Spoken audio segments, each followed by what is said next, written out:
Move follows President Vladimir Putin's directive to establish a buffer zone along the border. The Gaza Humanitarian Foundation, a U.S. and Israel-backed aid group, began operations in Gaza amid controversy. Thousands of Palestinians overwhelmed a newly established food distribution center, leading to chaos and injuries. Israeli troops fired warning shots to disperse the crowd. King Charles III addressed Canada's parliament, emphasizing the nation's critical moment amid U.S. tariffs and annexation threats. The speech marked the start of a new parliamentary session following the Liberal Party's election victory. Consumer confidence in the U.S. improved in May after President Trump rolled back certain tariffs. This marks the end of a 5-month decline in consumer sentiment. The rebound was observed across all age and incomes. A recent U.S.-China trade agreement contributed to the positive outlook. The opinions expressed on this program are those of the host or guest and should not be interpreted as a statement of fact. Independent fact-checking and corrections are encouraged. You know? We got a cup of coffee in here, please.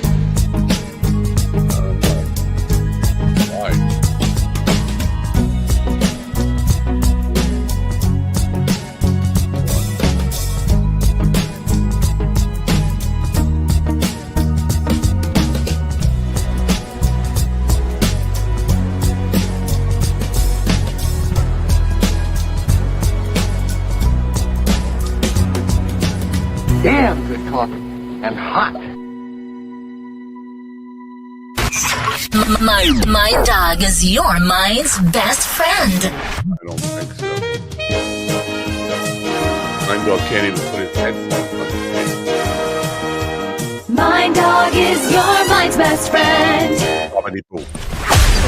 Wake up, America. You've got a dog that needs walking. That's right, sunshine. Just put on a big pot of strong coffee and get ready to type your little hate mail with your opinions about kumbaya and flat earth insanity. Stand-up comedy? You want stand-up comedy? Well, we've got sit-down comedy. It's time for Coffee with a Dog. You make me laugh.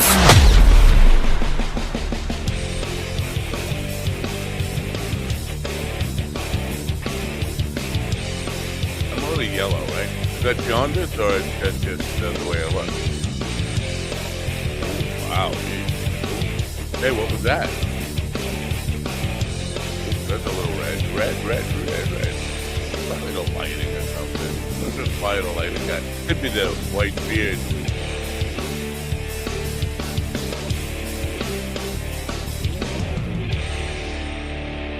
Good morning, folks. It is the hump day, right? Am I right? It feels like a hump day. I feel like I'm getting humped. Wednesday, May 28th, 2025. There is some good news in the world. We're number 69. That's right. We are number 69. You didn't see that coming, and because you had your eyes closed. That's a little bit. Let me put some color in me now. No color. Yeah, now I'm the colored commentator.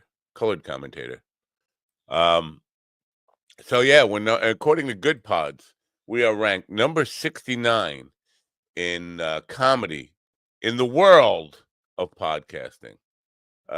Interesting. Most of the ones that are in front of us, I never heard of, but they have some big names on it, like the Jason Bateman thing, and Shane Gillis is in there, and of course Rogan is number 9. But hey, number 69.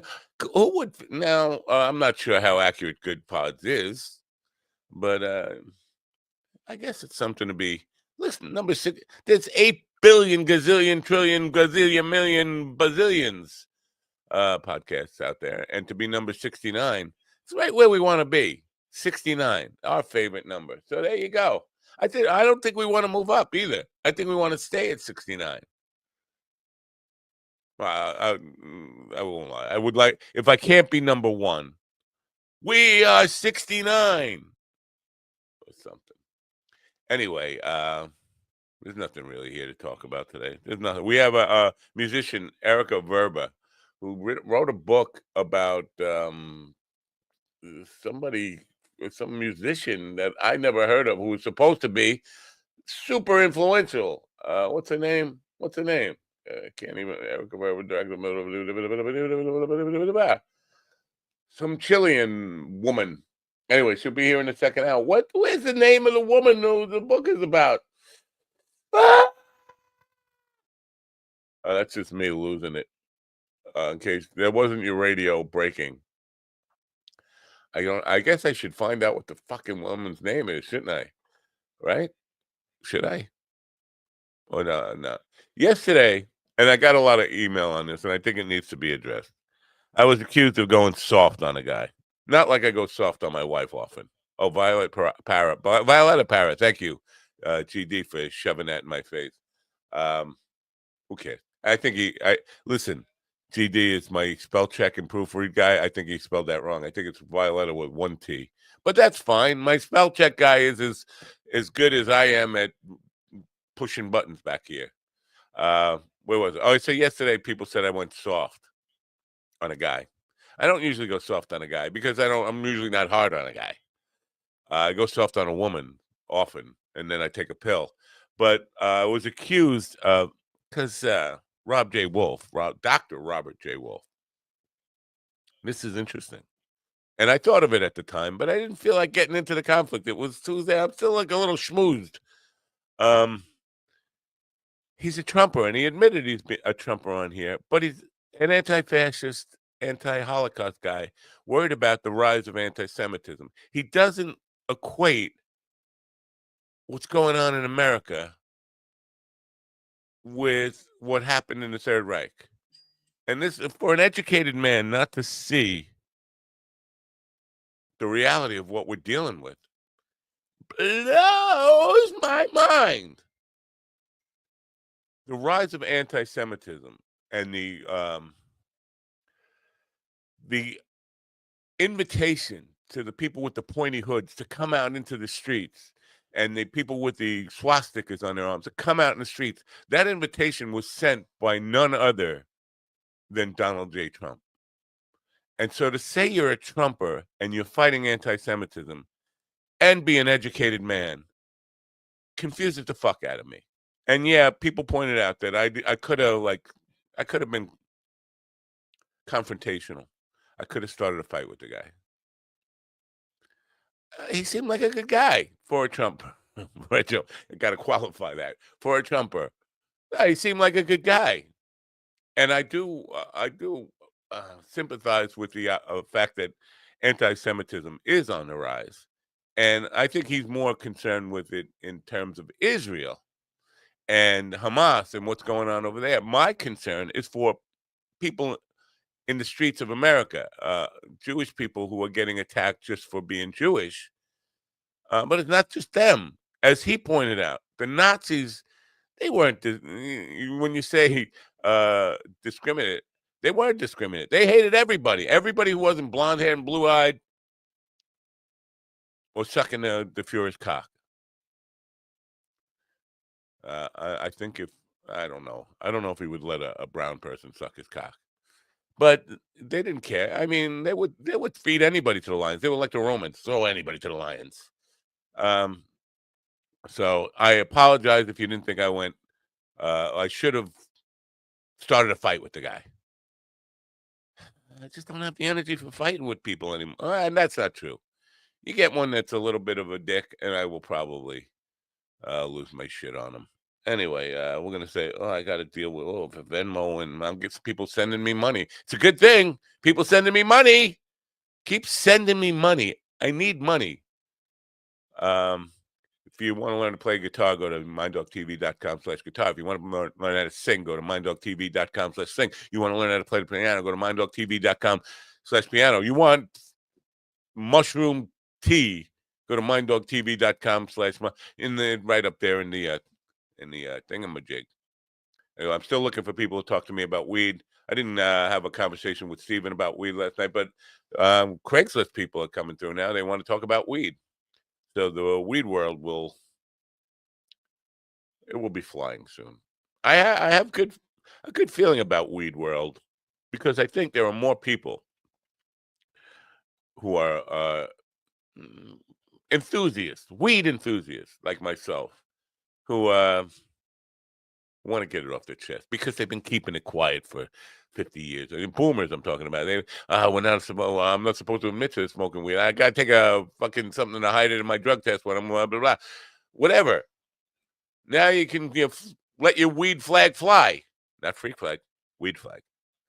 Anyway, with that in mind, and if you have a mind, then you're ahead of the game because I think mine is blown. With that in mind, one of our sponsors is going to be prominent in weed world, and that is not Mind Bloom, although I might include Mind Bloom. Ketamine is not exactly for weed heads. What I will include is this. With humble East Coast beginnings in 2015, Daily High Club is the premier destination for glass water pipes, vaporizers, and consumption accessories. If you're looking to elevate your smoking game to the next level, you're in the right place. With over 1 million top-quality smoking products sold, and with a growing base of over 10,000 monthly subscribers worldwide, we deliver the ultimate smoking experience. But Daily High Club is not just a retailer, we're lovers of the smoking scene ourselves, working with giants like Tommy Chong, Snoop Dogg, Chanel West Coast, and more. Ready to join the Daily High Club? Let our experts curate your collection with our awesome El Primo monthly subscription box, or grab one of our fun and unique pieces from our smoke shop. Click the link in the description below this video to get this party started now. Okay. Ladies and gentlemen, in the room, where's GD? He's hiding. Why was GD hiding? Oh, you hid GD on me. I did not. Ladies and gentlemen, in the room with me, I'm talking. Ladies and gentlemen, in the room with me right now, Stephen. Come on, baby, finish what you started. You're in a wheel and you're in a wheelchair and you're kind of retarded, and I can't even sing that right. But Stephen, whatever his last name is, what's his last name? I almost said your real last name. It's Ortez. All right, and also the hide and seek man of the hour, GD. Good morning, Fenderson. Good morning, America. MindDogTV.com. Energy. Did you wake up this morning feeling? No, I did not. MindDogTV.com. Support your local mercenaries and enjoy the suffering. I didn't wake up this morning. Did you wake up this morning? Me neither. Mm-mm.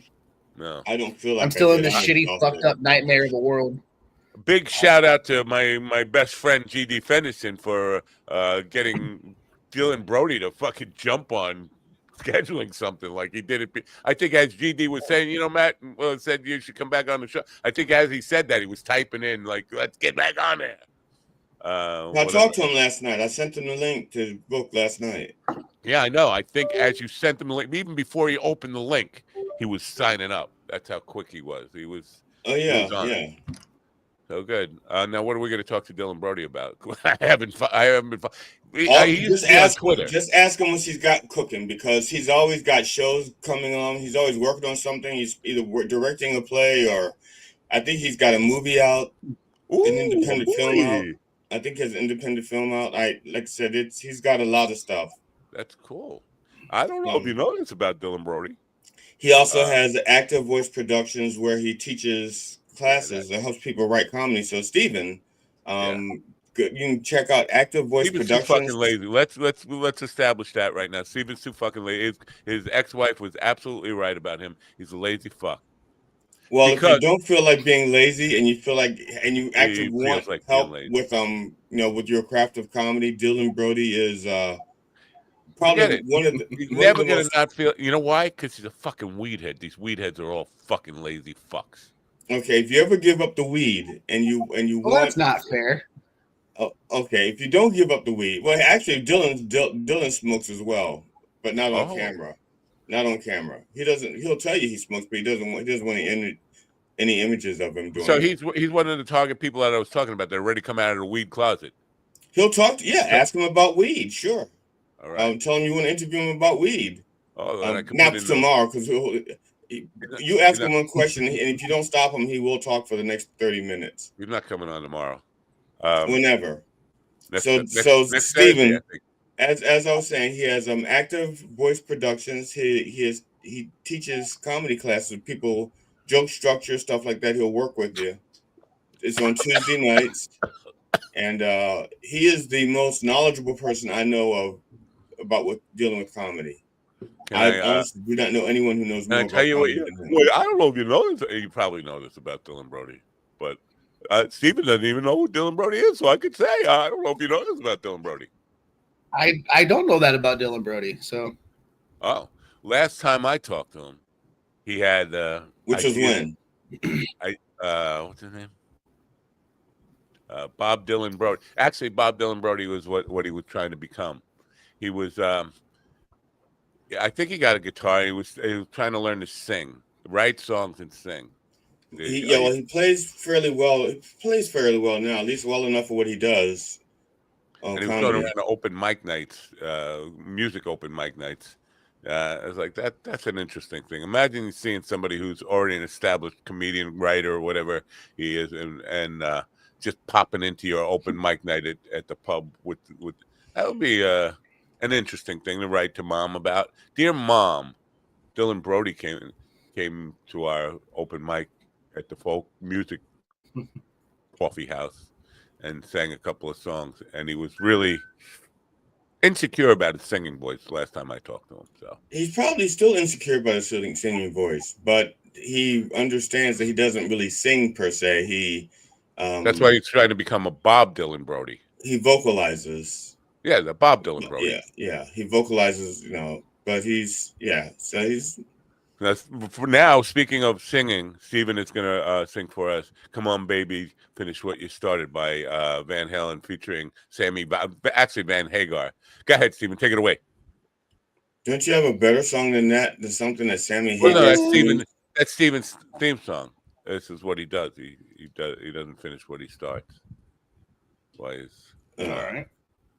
his wife kicked him out for being a lazy fuck. Because yesterday he acted surprised. Yesterday he acted surprised when I said that I told you to send me clips, not YouTube clips, not YouTube links. Oh, I just told him that last week, and it's on tape. And we had this discussion just a week ago. It was my fault. I misunderstood. I didn't know you wanted clips. No, I said I misunderstood. That's my fault. No, you understood it perfectly a week ago when we had this conversation, and then yesterday you act like, I misunderstood. I thought you asked for toenail clippings. I am so sorry. I think, and just yesterday I was saying I got to stop bullying Steven. Now I think I got to up the bullying on him. Steven, if that scar on your forehead is healing, it looks worse. Are you sure it's not infected? What is it? It's the bump on his head. It looks worse than it did yesterday. Hold on. Let's check this out. No, it's healing. It's healing. I don't know. It seems like a little bit. It seems like it's a work in progress. Like he's waiting for the bar to come down, finish the swastika. I'm loading.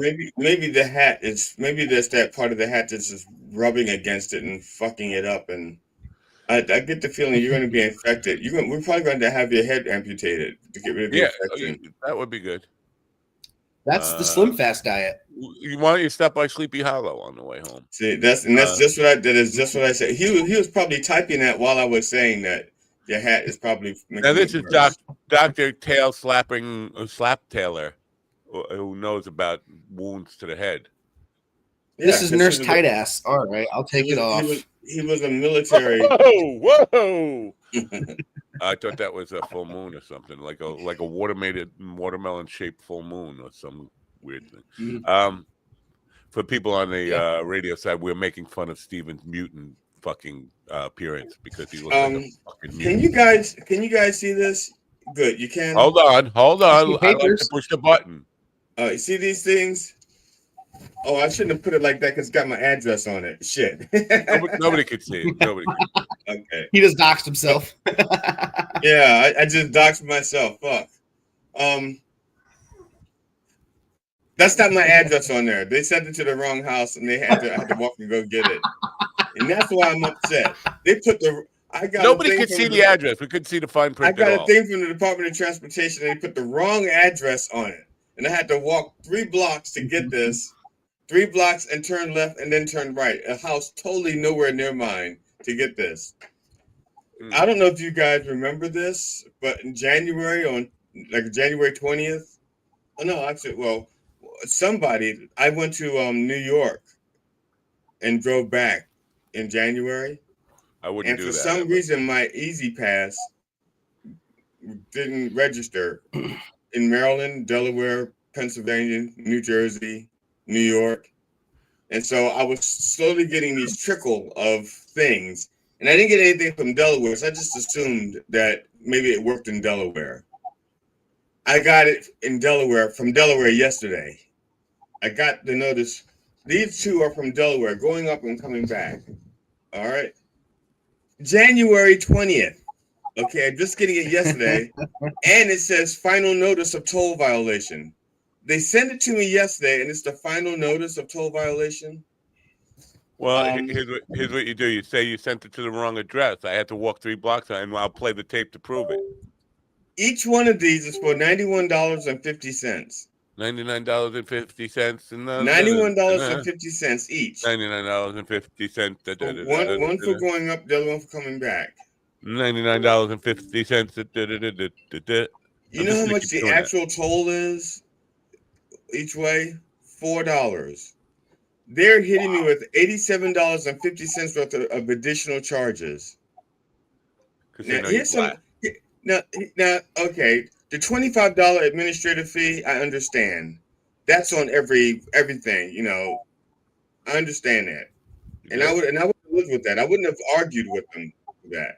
Wow. But then there's the $10 ambulance company fee. I didn't use an ambulance on my way up to Delaware or coming back. I didn't ask for an ambulance. You sure? I didn't pass an ambulance. I didn't chase an ambulance.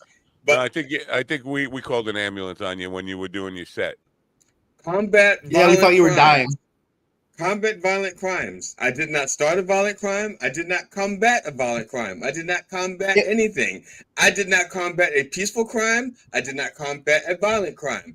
I did not combat it in a box. I did not combat it with a fox. I saved that for tomorrow because we have the Dr. Seuss wannabe guy on tomorrow. So save that. Okay. Then there's you did commit a hate crime though. That was just my jokes. Civil penalty, $25. Civil penalty. Okay, civil penalty. Like, I did something uncivil or I just drove. Neither civil nor uncivil. I drove the same as everyone else. And then on top of the civil penalty, there's a civil penalty surcharge of $12.50. Yeah, they charge me for the civil penalty and then charge me a $12.50 service fee for the civil penalty that I never asked for or used in the first place. And then they have another category, payment adjustment and other. Yeah, payment adjustment and other. And that's all of $0. They just added another category. They didn't even have to add it. They're not going to charge me for it. I'm ready to have an emotional breakdown here. Listen to all of this crap. So I sent them a check for $8 and told them to fuck off. What'd you tell them? Fuck off. Lap ass? No, I said fuck off. I sent them a check for $8. Not from this address because this is the wrong address. But I sent it from my address. Yeah, $8, an $8 check with a copy of my transponder number, which is not listed on here anywhere, so don't look. We can't see it anyway. And neither is my phone number. I already took a screenshot. It's fine. Yeah. So now let's be clear here. Did you get? Because did your Easy Pass work in New York? No, it didn't work anywhere up or down. See, I'm not. I don't have Easy Pass, and I've been driving through tunnels and over bridges, not getting any of that kind of stuff. I'm expecting that because they took the toll booths away. So you just drive, and nobody says anything anymore. And like I don't have, so I'm expecting something from DMV to say, you owe us money. Whose name is the car registered in? Me. It's under Mine Dog. No, it's under then you're probably not getting it. I don't know. Because my car, it's my car. I paid for it, but for some odd reason, I put Carol's name on in case something happens to me. She can inherit the payments. You know, that's what happens, right? If you die before you finish paying off your car, they will give the money that you put toward the car to your spouse, right? That's how that works. That's payments. I don't like that word. Please don't curse on the program anymore. Okay, so her name is on the title so that she can get the car, but my name is first. But for some reason, they went alphabetical, so her name shows up first everywhere in the thing. Oh, she stole your top billing. She stole even though when we got the car, I got top billing. I made the payments. I gave the $22,000 down payment. Blah blah blah, all that shit, and they go and put her name first. So when these violations come in, they come in her name. Yeah. So I have to. So when she comes home from a trip, you can be like, "What'd you do with my car?" Can we put Steven's name on that? No, because Steven will have that, and then he'll have the handicap thing as well, because he has this tendency to just say car payments. He has a tendency to just park wherever the fuck he wants without his little handicap thing, and then when they give him a ticket, he goes, "It must have fallen off the window. It must have fallen off the mirror. See, I have it. I don't know what happened." And then they feel bad and they go, "We'll take it back." All right. And well, see, I to avoid that, my new car has a handicap plate on it, so I don't have to worry about that falling off. You mean the tag? You mean like the license plate? The license plate itself is a handicap. People will take one good look at you and know you're handicapped without even seeing that you can't walk. You think, right? Well, they can take one look at his head until they can't walk. Right, or look at him. He's got a fucking swastika on his fucking head. He's carving a swastika on his head with a fucking dull butter knife. Oh, he's doing the Charles Manson spoon. And now I guarantee you the people on the radio want to go over to YouTube and see this. Wait, he's carving a swastika in his head with a dull butter knife? That's something for TikTok. That's going to go viral. I want to read you a comment that just came through on YouTube about Grand Funk Railroad for some reason. It's on, but it says all rock is simplistic. So are rock fans. It's a medium that makes them feel like they're rebellious when they're not. They call their performance concerts. It's a joke. That's kind of harsh. All rock, all a little bit. And that sounds like somebody with an AI impersonation complex wrote. Sounds like somebody who has an attitude about like whether they're a jazz player or a classical player. They look down, they put their nose up in the air and they look down at other kind of music. If you feel, let's go to country. Let's hear what you have to say about country if that's the way you feel about rock. I mean, my God, I don't like snobs. That's my point. Just like, you know, I don't mind snobs. I used to identify as a snob. Really? Not on purpose. It's just that. Turns out I was a snob. I just didn't know it. Oh. You know, I had fit all the definitions of snob except for the fact that I was of a person of color. I was a snob of color. I know plenty of black snobs and brown snobs. I think you're thinking of doorknobs. All right. You guys know I take criticism well, right? You know I take criticism well. So say yes, yeah. I'm sure you take criticism. No, I'm not gonna lie to you. Okay, yeah, man. You're so good at taking criticism and hitting people in the face with it. All right. Fine, be that way. Did you feel like I should have started a fight with that guy yesterday, Robert J. Wolf? I thought you were going to instead of hushing I did me too. when I was trying to. Did you think I should have? Yeah, yeah, or at least not stop me. Yeah, well, I feel like there should have been. I feel like there should have been some conversation between the connection between the anti-Semitism that he's fighting so hard and the power, the party in power right now, who is pretty much emulating the people who murdered his family and the other Jews in the Holocaust. Like, to me, it feels very counterproductive to be like, anti-Semitism is bad, but I fucking love Trump. Yeah, I agree with that. And I think I started to go down that road when I said because some guy who was on Twitter saying America has become anti-Semitic all of a sudden. And it's like it's always been there. They're just coming out of the closet.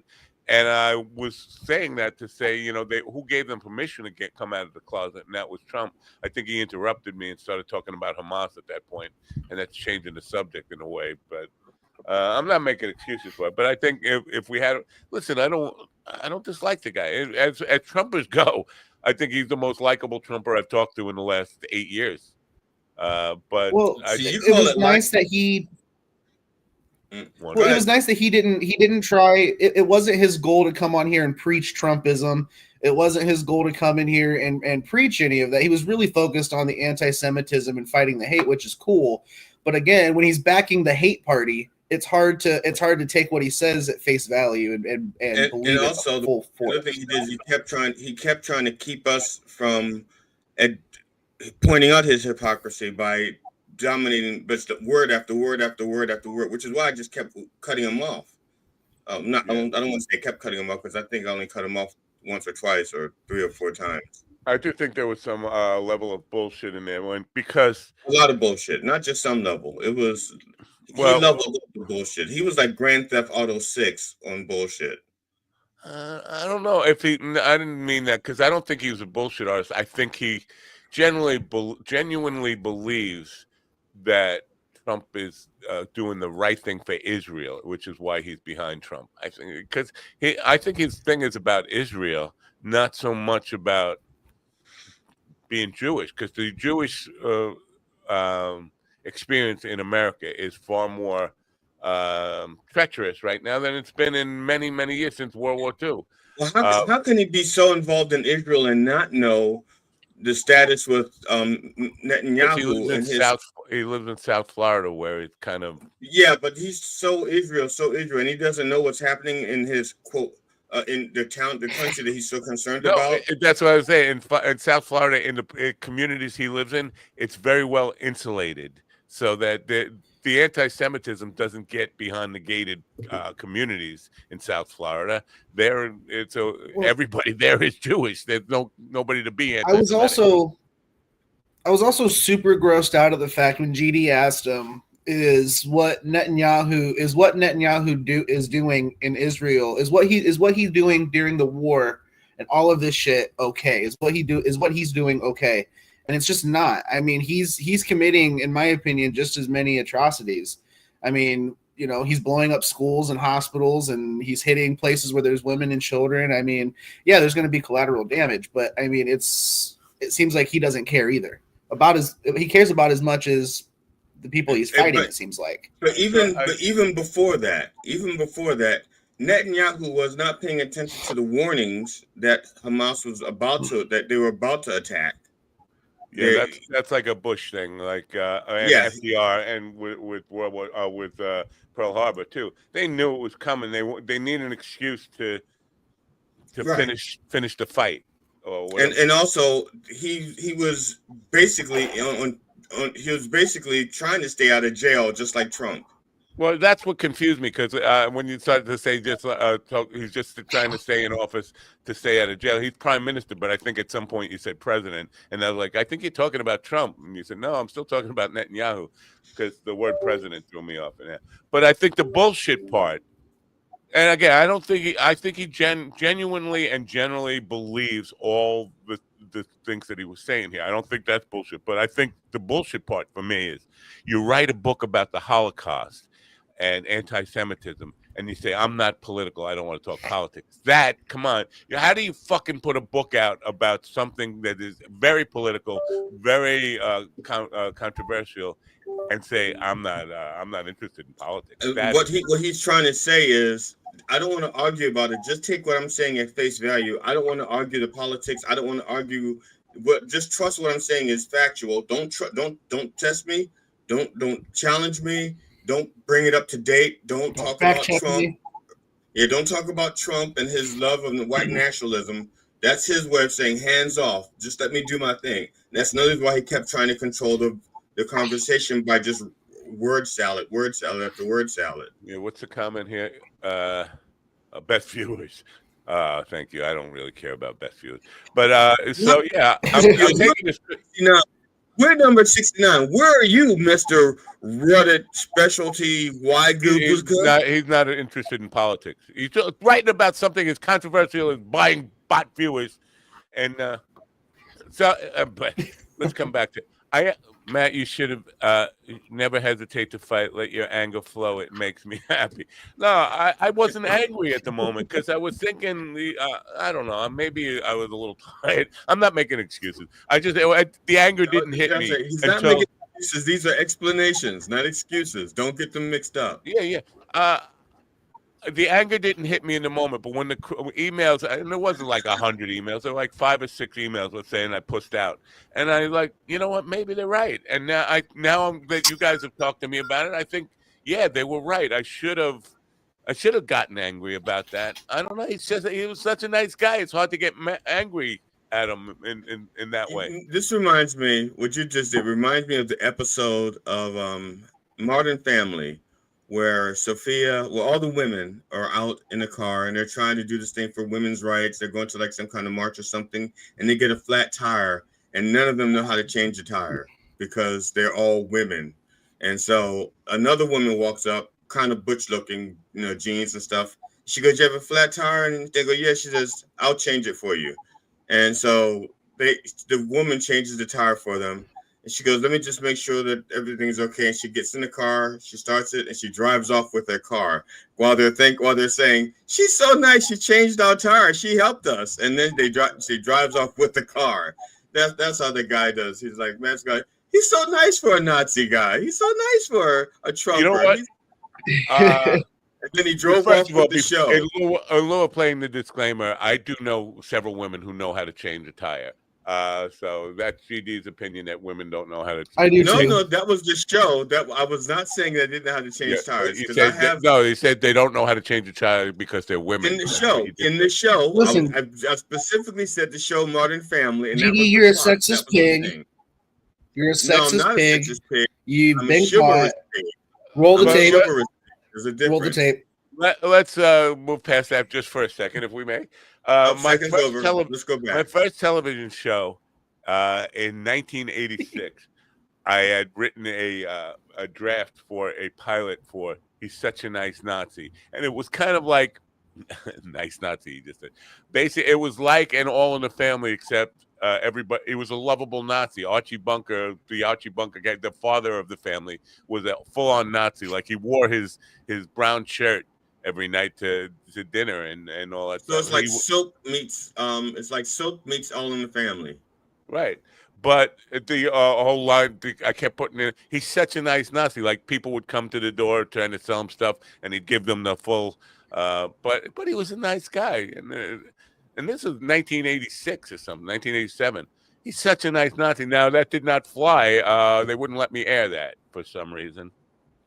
But it was probably the fact that you make a terrible corpse. Well, it could be. No, because they let me fucking had plenty of stuff with terrible scripts. I think it was the fact that they didn't see the sarcasm in it. They thought I was trying to actually say, well, you can be a Nazi and a nice guy too. It was kind of the I was just pointing out how silly that idea was. You can't. Yeah, just out of curiosity, did the nice Nazi have like a German accent, or was he just like an American guy? Yeah, he had the full bill. You got to eat a lot of black pussy to play like that boy. Okay. Is that that's not one of the lines from the show, is it? No. Okay. That could keep it off of the air. No, that line did not come into existence until 1991 when Bill Lawrence sat in with the band, and so that was 5 years all right. Okay. I probably would have tried to put that line in there had I been conscious of that line beforehand. But so yeah, everybody's right. I'm sorry. Next time somebody just send me a text message or something, say "Get angry, stupid," and I'll get on the anger. I don't know. But now he's all over my social media, following everything I do. He's probably listening to this. Well, I mean, you got to understand where the fans come from, right? Because you got to remember they've watched you since Election Day. Canada. Literally cut off every Nazi you knew. Florida. Explode, rant, Where do the fans come from, Stephen? I'm trying to understand. Cut off their existence completely. Tell them that And then and then we had him on, and you were like, "Oh, he's a nice guy, even though he's a Trumper." He was a nice guy. Like you quit your band because of the Nazis. Yeah, I know, but you quit your band because of the Nazis. So you couldn't even stand being in the same room with them. I know, you're absolutely right. I should have been mad, but I think he disarmed me with his. And now you want tea and crumpets with Mr. Nazi. It occurred to me in the moment that he was. What Stephen is saying is, Michael, if you're out there, call Matt. He's ready to negotiate terms. No, he's not. No, not ever. No. I've quit the band before and gone back to the band, but not this time. No, because people don't understand this about. Right before November 3rd, I had a conversation with Mike, and I put forth the proposition that Trump is a Nazi and all his followers actually know he's a Nazi. And he was arguing with me. I said, does a dog ever lie about who his owner is? Like if you brought a dog up and you put 5 people up there, only one of them was the owner and the other 5 are strangers. Is the dog going to identify its owner or not? Oh, yeah, always will. If the other people smell like gravy, it depends on who has sausage in their pocket. Yeah, he'll go to the sausage first. I bet you if you put that to the test, the dog will still identify its owner. They'll eat the sausage from the stranger, but they won't go. There's something on television where there was 2 people trying to get a horse, and the horse thief, the guy who was trying to get the horse, they told him, they didn't know whose horse it was. And the sheriff says, well, we'll put the horse in the middle, and both of you call the horse, and whoever the horse goes to, that's who the horse belongs to. And the horse thief stood in front of water, so that knowing that the horse was thirsty, he stood in front of water and called the horse, and the horse walked to the horse thief, and he goes, good girl, and let her drink the water. And the guy who had the horse stolen from was like, who was the king who wanted to cut the Nazi in half and decided that whoever didn't want to cut the Nazi in half was its true owner? I don't know. I think it was a bicycle or something. But so I finally got him to agree. And I said, so you're agreeing that Trump is a Nazi? And he said, yes. Okay, you agree that Trump is a Nazi. And the next line out of his mouth was, I just like him, though. Fuck you, you're a Nazi then. If you're admitting the guy's a Nazi and you say, I just like him, then you're a fucking Nazi. And that's it. End of story. That's like being in Nazi Germany and being like, yes, Hitler is a bad person, but he gives great speeches. Yeah. Like what? That doesn't make him a good person. Not a bad artist, a painter. Yeah. I was at a cookout on Sunday and something came up about, I can't remember what it was. I'm sure I brought it up. And I said something about people who voted for Trump are just ignorant or something like that. And so the hostess says, surely not all of them are ignorant. And I looked at her and I just grinned because I'm thinking to myself, is she telling me she voted for Trump? Because I just grinned. And I thought, yeah, exactly. I was like, but I don't think she did. Everybody. I'm not. I don't think she did because I'll say next I've been friends with them, and the husband is like a straight up libertarian. So if he voted for anybody, it would have been whoever the libertarian candidate was. You know, was it Ron Johnson or? So he threw his vote away. Who? So he threw his vote away. Got it. Oh, okay. I thought you were saying somebody's name. The old lady sending me titty pictures. It doesn't matter. My old lady is doing Prove what? it. Not my old lady, no, not your old lady. The mother of the Rockin' 45's fan just sent me another. Damn it! How do you make it stop? Because I can't talk to her. I'm not gonna. You can't block the email address. I have several times. Can you respond and be like, "Stop it"? Can you just, if you can't block it, can you redirect it so it goes straight to your junk folder if you don't have to look at it? You might as well send it to your junk. Send it to your junk folder. I'm using the Apple Mac app. Whoa! Now those aren't her titties. It's already in his spank bank. Oh, okay. Whoa! Those are locked in his spank bank permanently. Those are store-bought titty. Go to your email settings, create a Spank Bank folder, and then direct those emails from that address to go directly to the Spank Bank folder. You know, I wish I could show you these the store-bought titties. You can, but I don't really want to see them. No, but you've never seen a store-bought titty this perfect. This is I bet I used to be a stripper. Yeah, I have. Wow. I used to be a stripper, and I used to frequent. I sit at tit level to everybody. Of course, I've seen them. Not the perfect store, but these are like million in your neighborhood. There's nobody who could afford store-bought titties like this. Matt, without proving These it, you're Beverly telling us Hills, a fisherman's this is a Beverly Hills store-bought titty, is what I'm saying. Man, I've been to California. I've been to California many times, and I've seen the store-bought titties in California. They don't let you in Beverly Hills. Come on. What are you talking about? They don't let you in Beverly Hills. They thought he was the valet. Who do you thought he was a think had valet. to drive? Who do you think had to drive everybody? So that they looked like they. I was hanging out with a bunch of actors who had no money, so they had me drive, and they looked like they had a chauffeur. Oh, stop being critical. Actually, it was dinner and a chauffeur. They're being critical of me. All these podcast promoters are looking at what we're doing. See, they look at one set of numbers and they come back with, "You could be doing better." Yeah, we could be doing better. I don't know if you know this about us, but we're number 69. Nice. In comedy. Did you know that GD is a stripper? He had fluffers backstage. No, I did not know that, and I wish I still didn't know that. Could I still not know that? No, that is such inside baseball. That's inside podcast humor.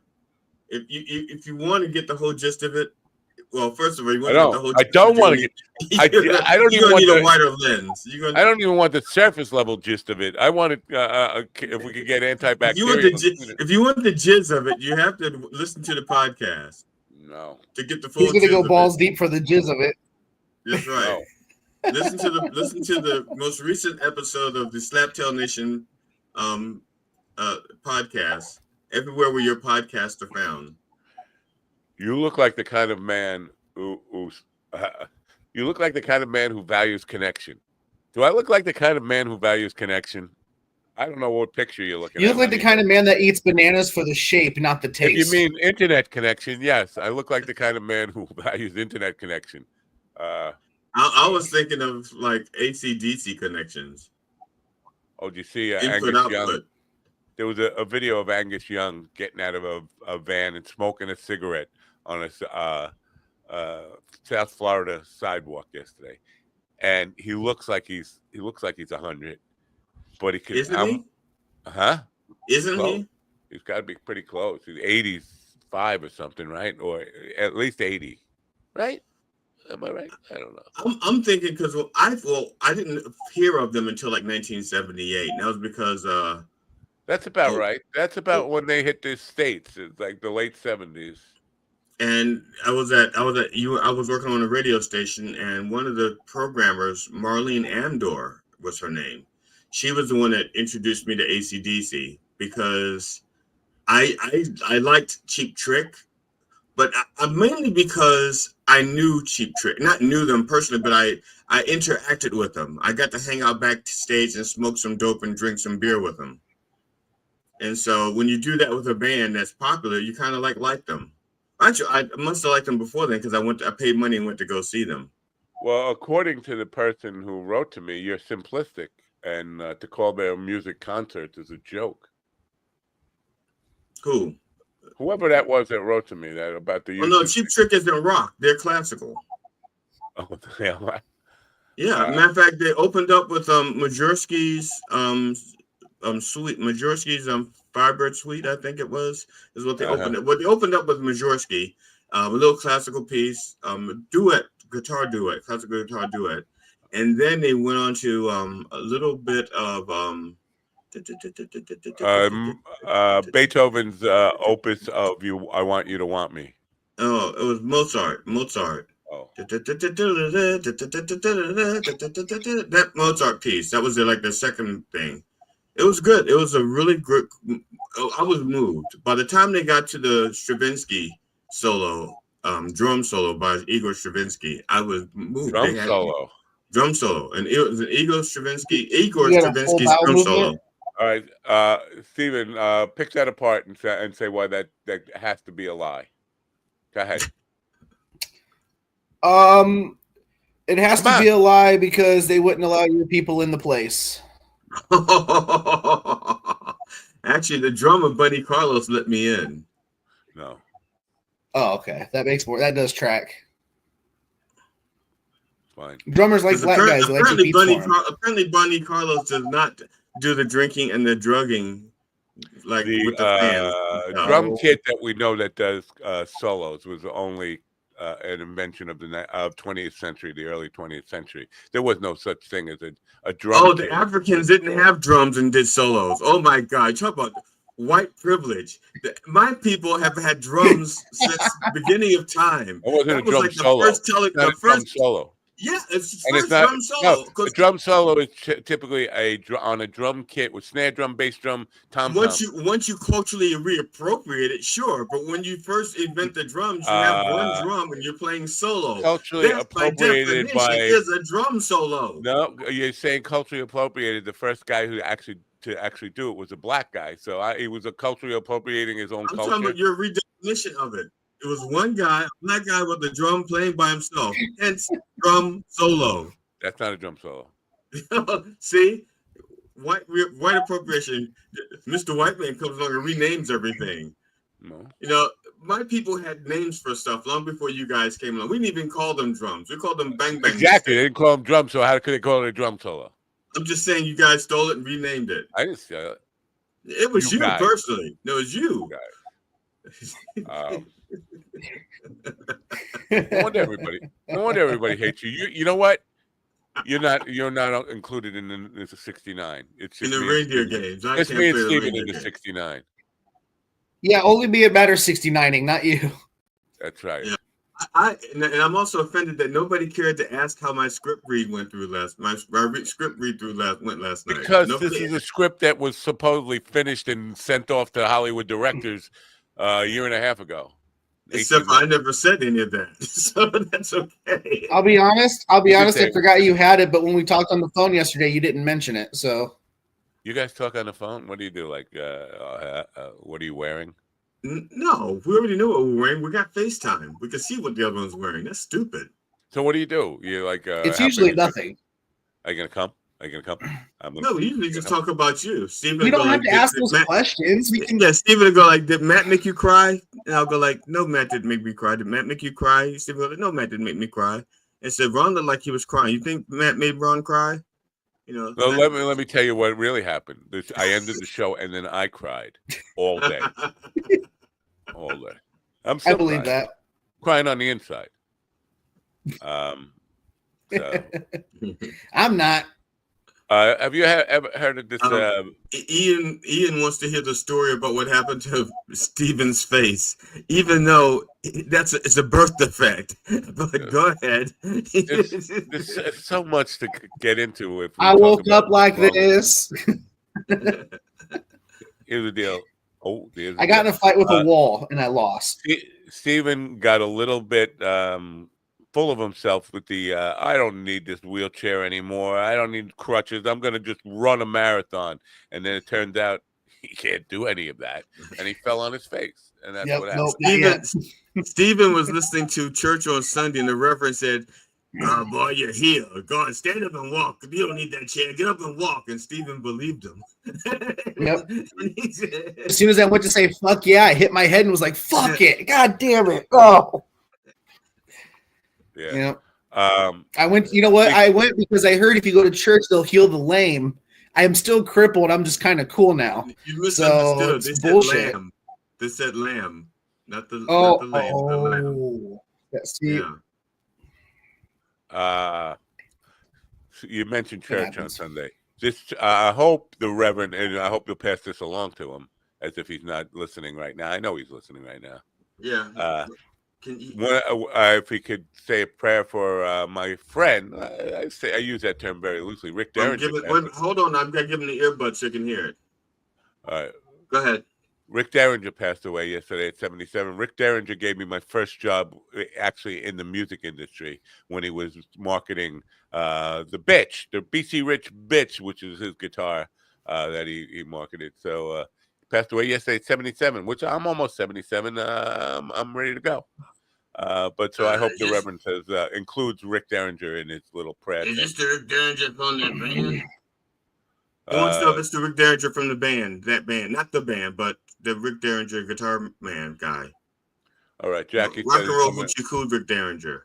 Yeah, right. What? Yeah, that's it. It's the rock and roll hoochie coo rock guy. There's another Rick Derringer. Yeah, I went to school with one. Wow, what a week I have next week! Holy shit! I'm like, wow! What a week I have! Wow. Jackie after I said to him 4 days ago when he coming on to promote the June gig, he just texted me right now. Next week. All right. So I have to make some time for.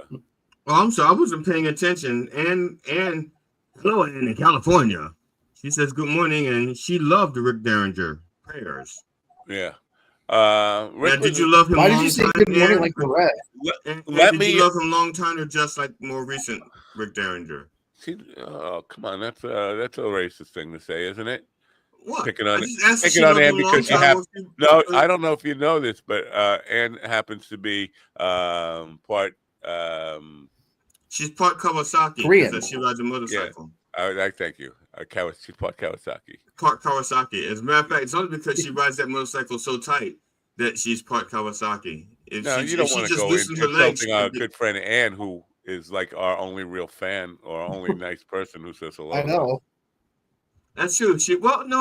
Ian says hello in his own way. He says coffee, I think Ian says, man, that fucking Nazi got a nice swastika on his head is his way of saying good morning, folks. And the beef man has a nice way of saying hello. He goes, look at the fat potato head fuck Amish guy. So everybody. I feel that right here in the heart. In the heart every time. Even before I met Rick Derringer and he gave me a job working for him for marketing the BC Rich Bitch, he was used to be in the early 80s a phone system that way working musicians could call in and hear about available gigs around the country that you needed sub players, and you drive all the way across the country for a $50 fucking gig. And Rick was still subbing with a band called the McCoys. You know the McCoys, Stephen? The real McCoys, not the fake ones. The McCoys. Not the tribute band, but the real ones. I don't either of the McCoys. How about this song, Hang On Sloopy? You remember that one? Hang On Sloopy? That was their big hit. You don't know Hang On Sloopy? What's a Sloopy? Are they the same ones that 10, 20, 30, 40, 50 years more? No.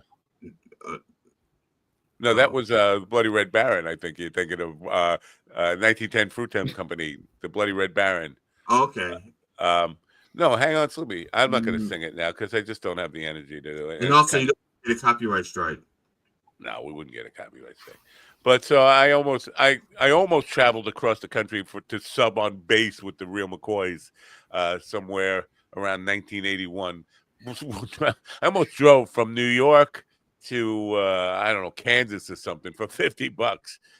It took some people to talk me out of it. So yeah, Rick Derringer, the McCoys. You can look it up, Stephen. Go on YouTube and look up Hang On Sloopy, the real McCoys.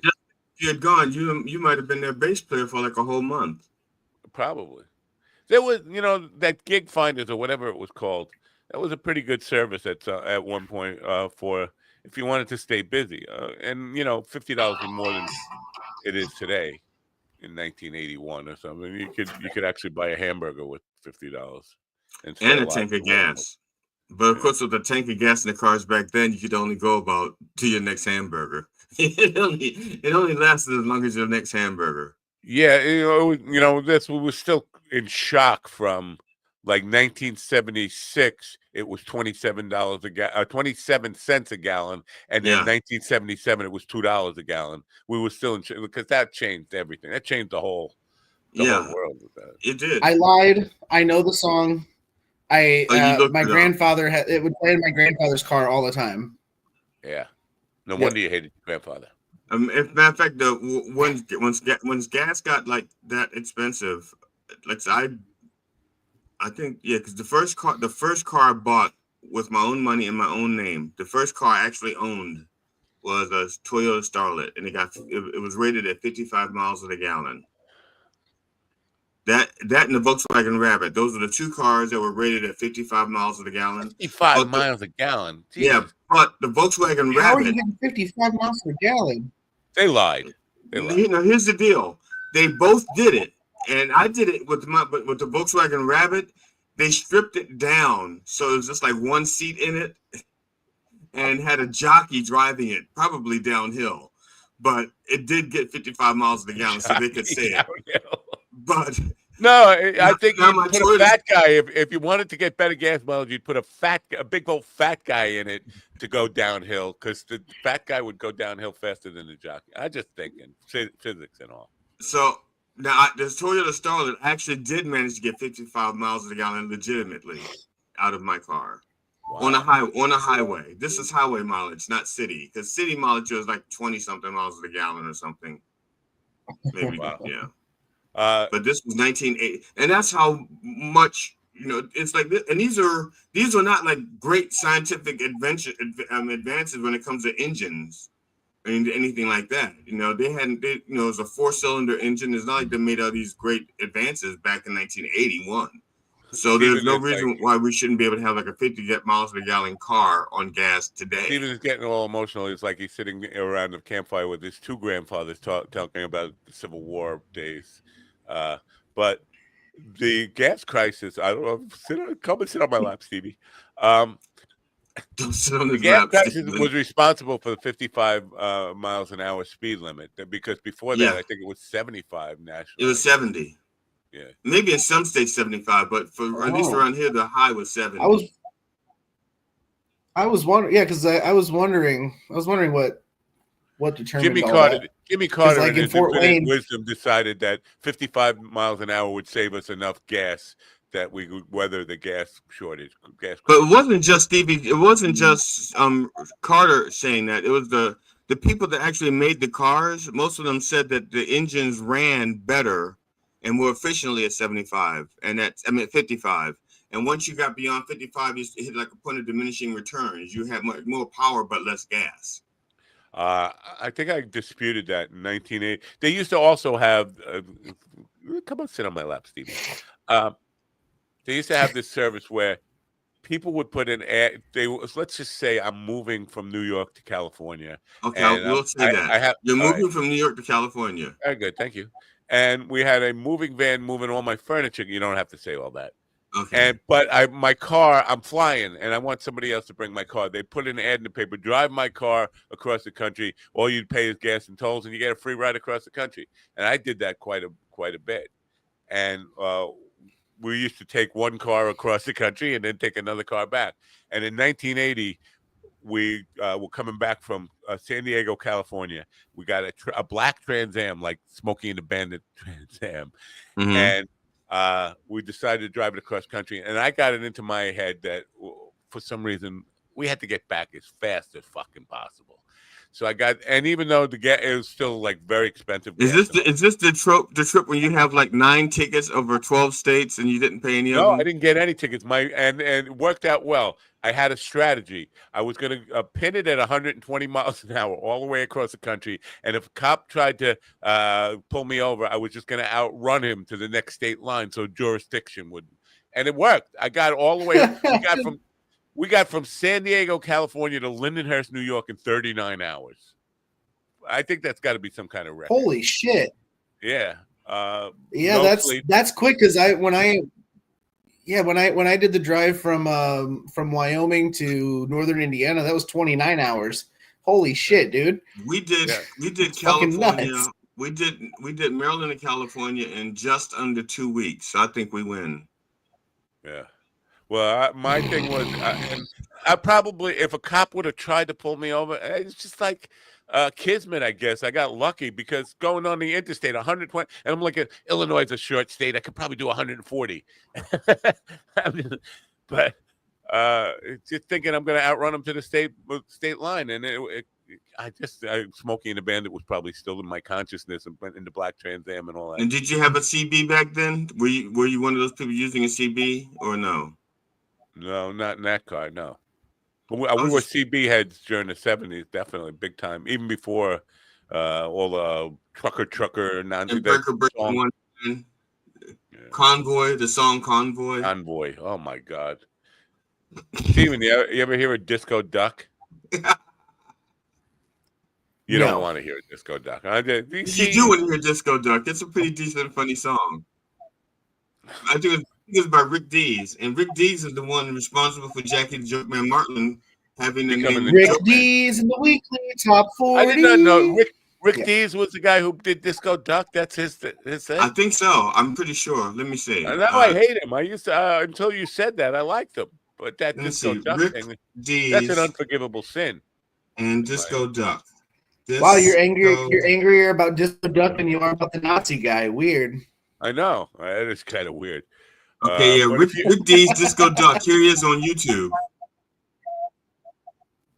Can I play like a couple seconds without a copyright strike? No, I don't. If I'm going to get a copyright strike, I don't want it to be for Disco Duck.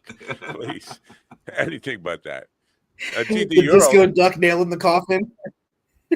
Yeah, GD, you're old enough to remember. And I wonder if you remember this, because they used to have like news breaks and like you'd be listening to the radio and it's like a fake news break and it's Jaws, and like they do like a fake thing like Jaws is at the fucking door and like what it's a shark, and then they go in, like these songs, Disco Duck, and you remember those Jaws commercial, Jaws. I think they had other stuff like movie stuff.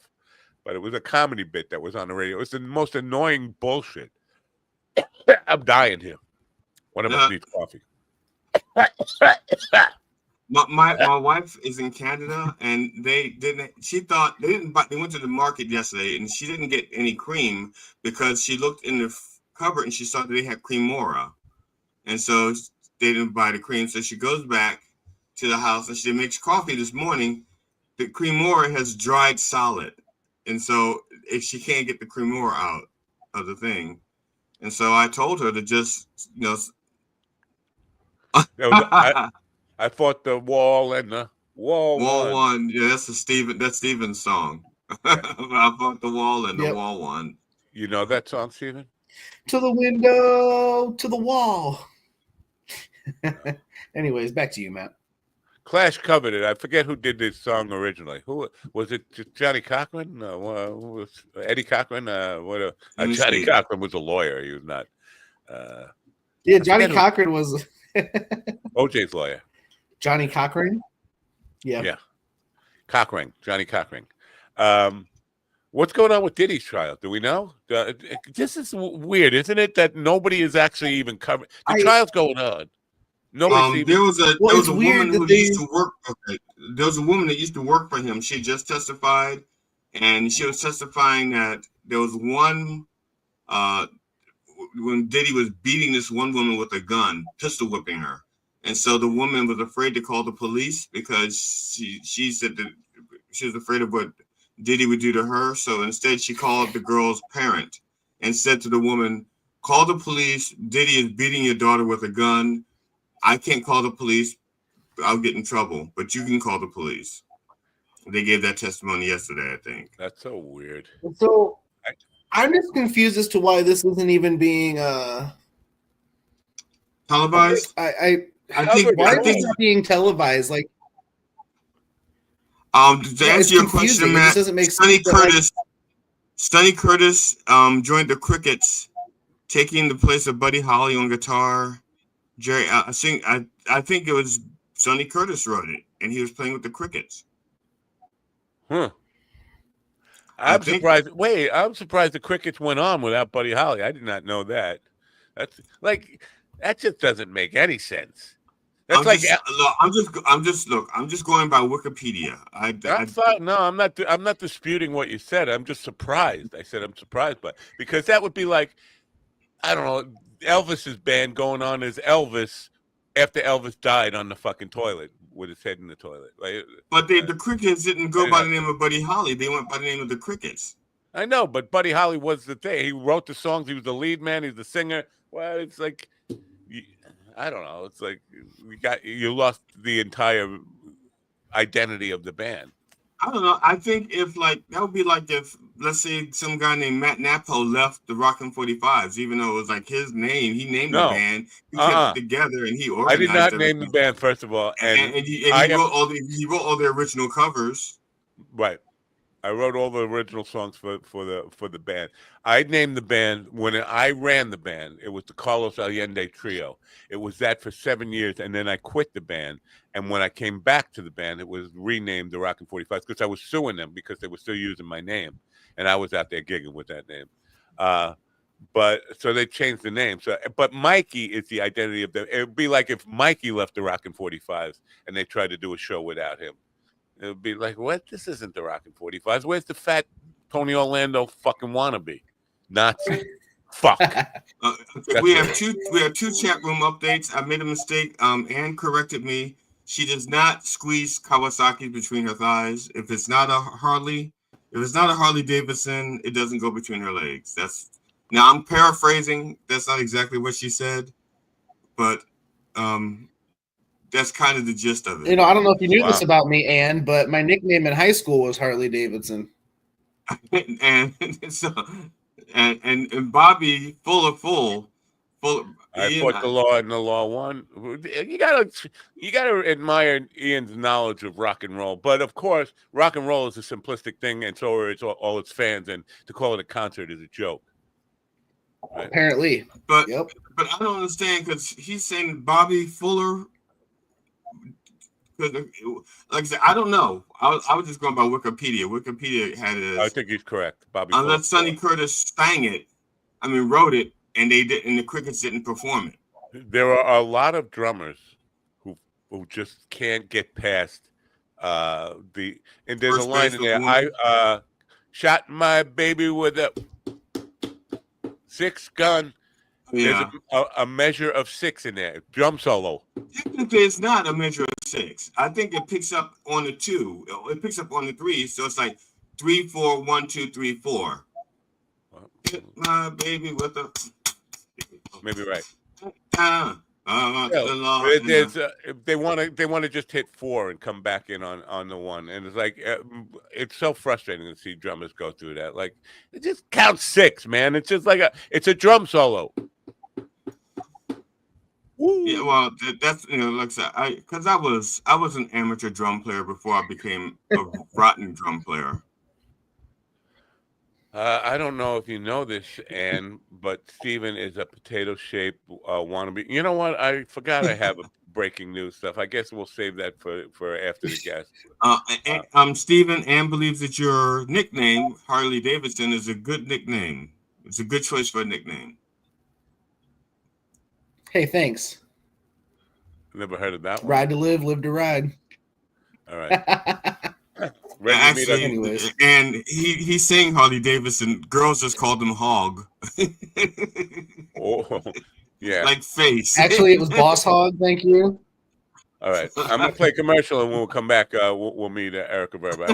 I need a minute to recoup here. I thought his nickname was Wheels. Actually, it's Walls. Close enough. Actually, my nickname growing up, Mind Bloom, is helping people achieve life-changing clinical and personal breakthroughs, alchemizing both the psychedelic medication, psychiatric care from psychiatric clinicians, coaches, we call psychedelic guides, and a lot of content and meditations and programs into this really transformational experience that, because it's delivered at home, costs a lot less and is a lot more convenient for people to receive. All right, then. Let's all. And once you open the box, it floats. Let's all get now. Yeah, my friend Morgan is my friend Morgan is saying this ketamine therapy doesn't work. She would know, but I've heard ketamine affects people differently though, so it may not work for her, but it might work for other people. It also depends on one's attitude, right? I mean, it's like anything else that's supposed to be healing. If you're, because most healing is mental and emotional anyway, so. You can have like a simple diagnosis and go to the best doctor in the world, and he performs, and you still die of nothing because you just don't know how to heal. Well, she wants to come on the program, and I told her that I would definitely, I love Morgan. She's welcome to come on a program. She and can't talk about because I have no idea who she is. We're number 69. We don't want to drop any lower. Yeah, we don't take no names. Right. She is the daughter of somebody I made Steven invite on Beyond Classified, and then he just dropped it because he's come on, baby, finish what you started. No, I'm not going to finish because I'm a lazy fat fuck. So does that mean that I can get rid of that Beyond Classified confidential thing in a? Not exactly yet. I'll tell you why. I was going to get rid of it, but somebody wrote to me. They have a YouTube channel. They're calling Beyond Classified, and they asked if we want to partner up. Now, poor Steven, if he would have known this, or if he would just finish things, because quitters never win and winners never quit. If he was just still carrying on, he'd know this person is ready to offer him money for the Beyond Classified to partner up. But no, he didn't know. Oh, I want to be a Verizon salesman. I don't have time for whatever. I'm not a Verizon salesman anymore, and I was going to actually email you. I was actually going to.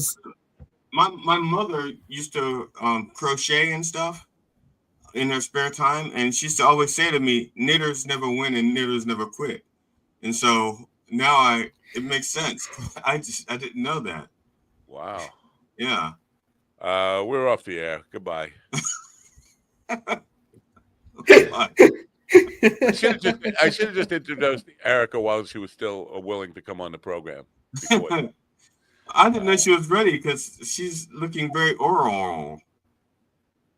What? Oral. Like a glow. She's very glowy. Oral. Yeah. Oral. I said. Oral. What did you think I said?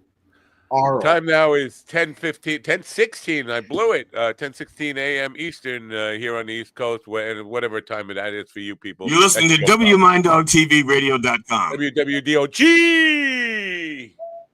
Erica WDOG. Can I talk?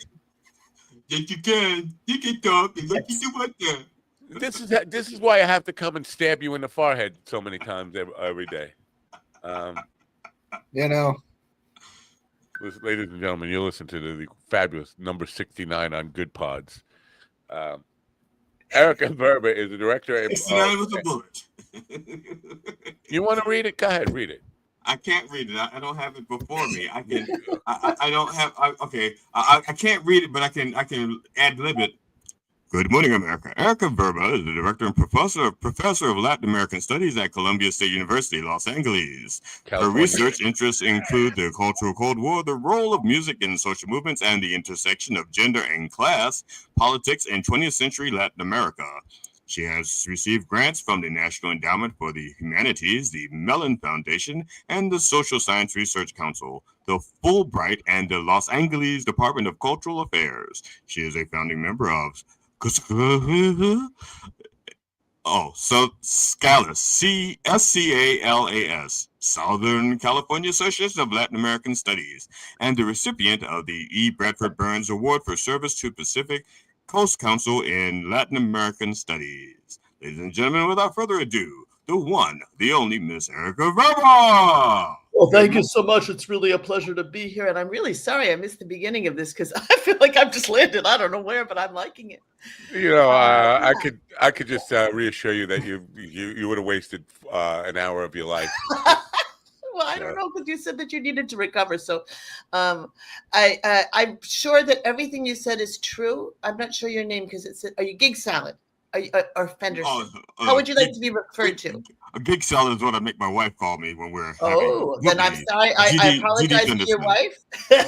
Oh no, don't apologize to her. She's tired of doing it. All right. That's why she's in Canada. She's running away. Oh my God, I do look very strange. I don't know how to do that. GD is fine. GD. Okay. So what GD said is all true, but I don't think it's. I think probably I'm on this show because I wrote a book. And I wrote a book about an amazing musician, which it seems like. Well, I'm surprised you got past. As a musician. Yeah. I'm surprised you got past Mellon Foundation because he is our chief Mellon correspondent.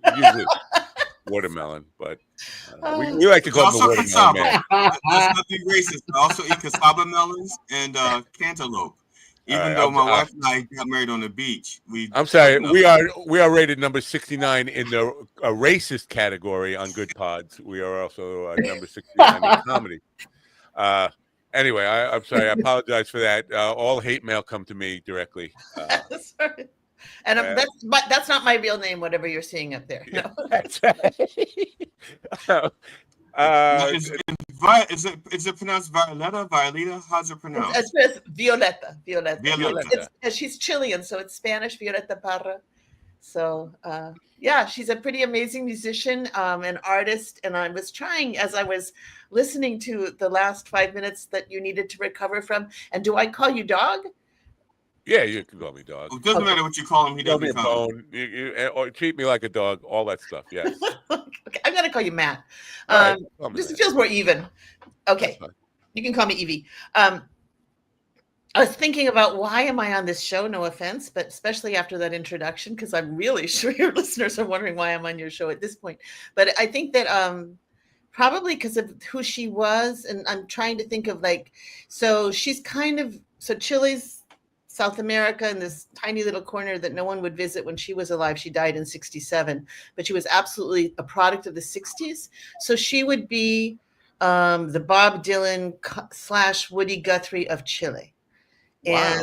And what's really interesting is she's a woman. And if you start listing all of the, every country at that point was writing protest music. But if you start listing, they call them guitar poets. This one guy who's also a professor, he wrote about them, and he had a list of 17. So, there was the French Bob Dylan is Georges Brassens, and Bob Dylan is the US Georges Brassens. I mean, so everyone was, but she's the only woman, and she didn't make his list. So I'm trying to get her on the list. No, nobody, I shouldn't say nobody. I don't know. And I'm assuming a lot of other people don't know anything about the politics of Chile, because when those guys you mentioned, Woody Guthrie and Bob Dylan, they were anti-establishment. They were, even though when I grew up, people were singing "This Land Is Your Land" like it was a patriotic song. It was actually not. It was more of a rebellion song. So the politics of Chile, was it? I don't know. Great question. And I just think we should note that the verse that you weren't taught in elementary school was that I was walking in a beautiful forest, and on the sign it said private property, but on the other side it didn't say nothing. Right. And so that's the verse that you weren't taught, right? But yeah, or that he was banned under McCarthyism. And speaking of banning, I think this is important time to be talking about that shit. Excuse my French. But it's not French, but it's okay. Chilean. Well, you speak French if you want me to do that. It's Chilean. Yes, it's Chilean. Yeah. Okay, but so Chile. So she grew up in Chile, and Chile pretty much looked like what the United States looks like now. It wasn't so much like this when I was a kid, but so it means that there's tons of poor people that are really struggling, a few immensely wealthy people, and barely a middle class. Does that sound familiar to anybody at this point? Yeah. Sounds like Indiana. What? Oh, yeah. Sounds like Indiana. Absolutely. I mean, it sounds like, I don't know why people don't notice it. Or I think they just think that it's well, I could be rich too, but the odds are against you. Anyway, so she grew up, and it was kind of in your face. Poverty's in your face. When you don't have running water, when you don't have electricity, it's in your face. When you're hungry, it's in your face. She grew up, she was poor. She traveled. At one point, her father dies when she's in her early teens, and she ends up traveling in these circuses throughout southern Chile with her family, with her siblings, because that's how you get fed. And she's an amazing musician, an amazing artist from when she's very young, and she's really a circus artist to begin with.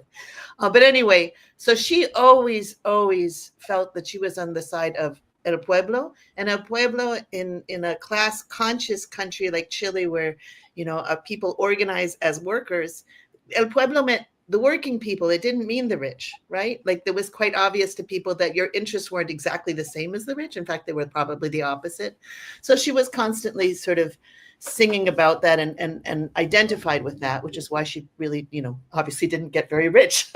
She died poor. Was she financially successful? No, she wasn't even, I wouldn't even say she was very successful at all in her lifetime. She got some, she traveled to Europe and kind of in Europe, they pick her up and they say, oh, look at this, kind of exotic little thing, so that she gets this solo show, and it's in the Louvre Museum, which is huge, but it's like advertised as Chilean embroideries. And then underneath, in small, her name. And so next week it's going to be the Indonesian puppets, right? So she's just kind of like this folkloric thing that Europe just loves to have to. Now, I have a question about her artwork then, because since her artwork was good enough for the Louvre back then, I mean, she died when she was 50, but did it increase in value like anything else that's an art? Then when the artist dies, did it increase in value? Well, yes, when she died. Oh, sorry. The best thing that happened to her career, the best thing that happened to her was she actually committed suicide. So her dying was did increase the value of her work. But interestingly enough, when you're like from the third world, which is what it was called at the time, right? Your art doesn't really have very much value. What has value is the fact that you're from the third world, you're primitive, you're other, you're exotic, right? You're not like modern. So it never really gets that valuable. It's kind of like touring musicians from Africa. They might be the best musicians in the world, but they don't get paid that well, right? Until they join the Talking Heads and yes, and they don't get paid that well either because they're the background music. You know that they're the back. Well, it's good. It's good by comparison. Absolutely, there's a wonderful. Did you see the documentary on Sting when he did the tour for the Purple Blue Turtle? What was the album? He has one of the Marsalis brothers. It's the saxophone player. Who's the saxophone player with the Marsalis brothers? Brian. It's not Winton. I don't know. Okay, well, the brother, he plays saxophone, and the documentary makers want him to make him feel small, right? So they say, does it feel weird to be playing with Sting in all of these stadiums? I mean, you're a complete unknown, jazz saxophone player, and he looks at him and says, "I play jazz." It's like what a dumb question, like of course I want to play stadiums with Sting. I play jazz, Wow. So it was the dream of the Blue Turtles. I'm trying to see what the dream of the Blue Turtles. And what was the name of the saxophone player? I'm asking that right now. Okay. I wanted to say Tom Scott, but I'm wrong on that. I'm certainly wrong on that. Tom Scott. He's a Marsalis. So now with her music, was it solo music? Like, because you brought up Dylan and Woody Guthrie, they were just a guitar player. I didn't say just a guitar. Branford Marsalis. Branford, okay, so Brian Branford. I was he's close. Not unknown, jeez. Yeah. No, of course he's not unknown, but he doesn't fill stadiums. I mean, that's what I'm trying. Like jazz doesn't fill stadiums.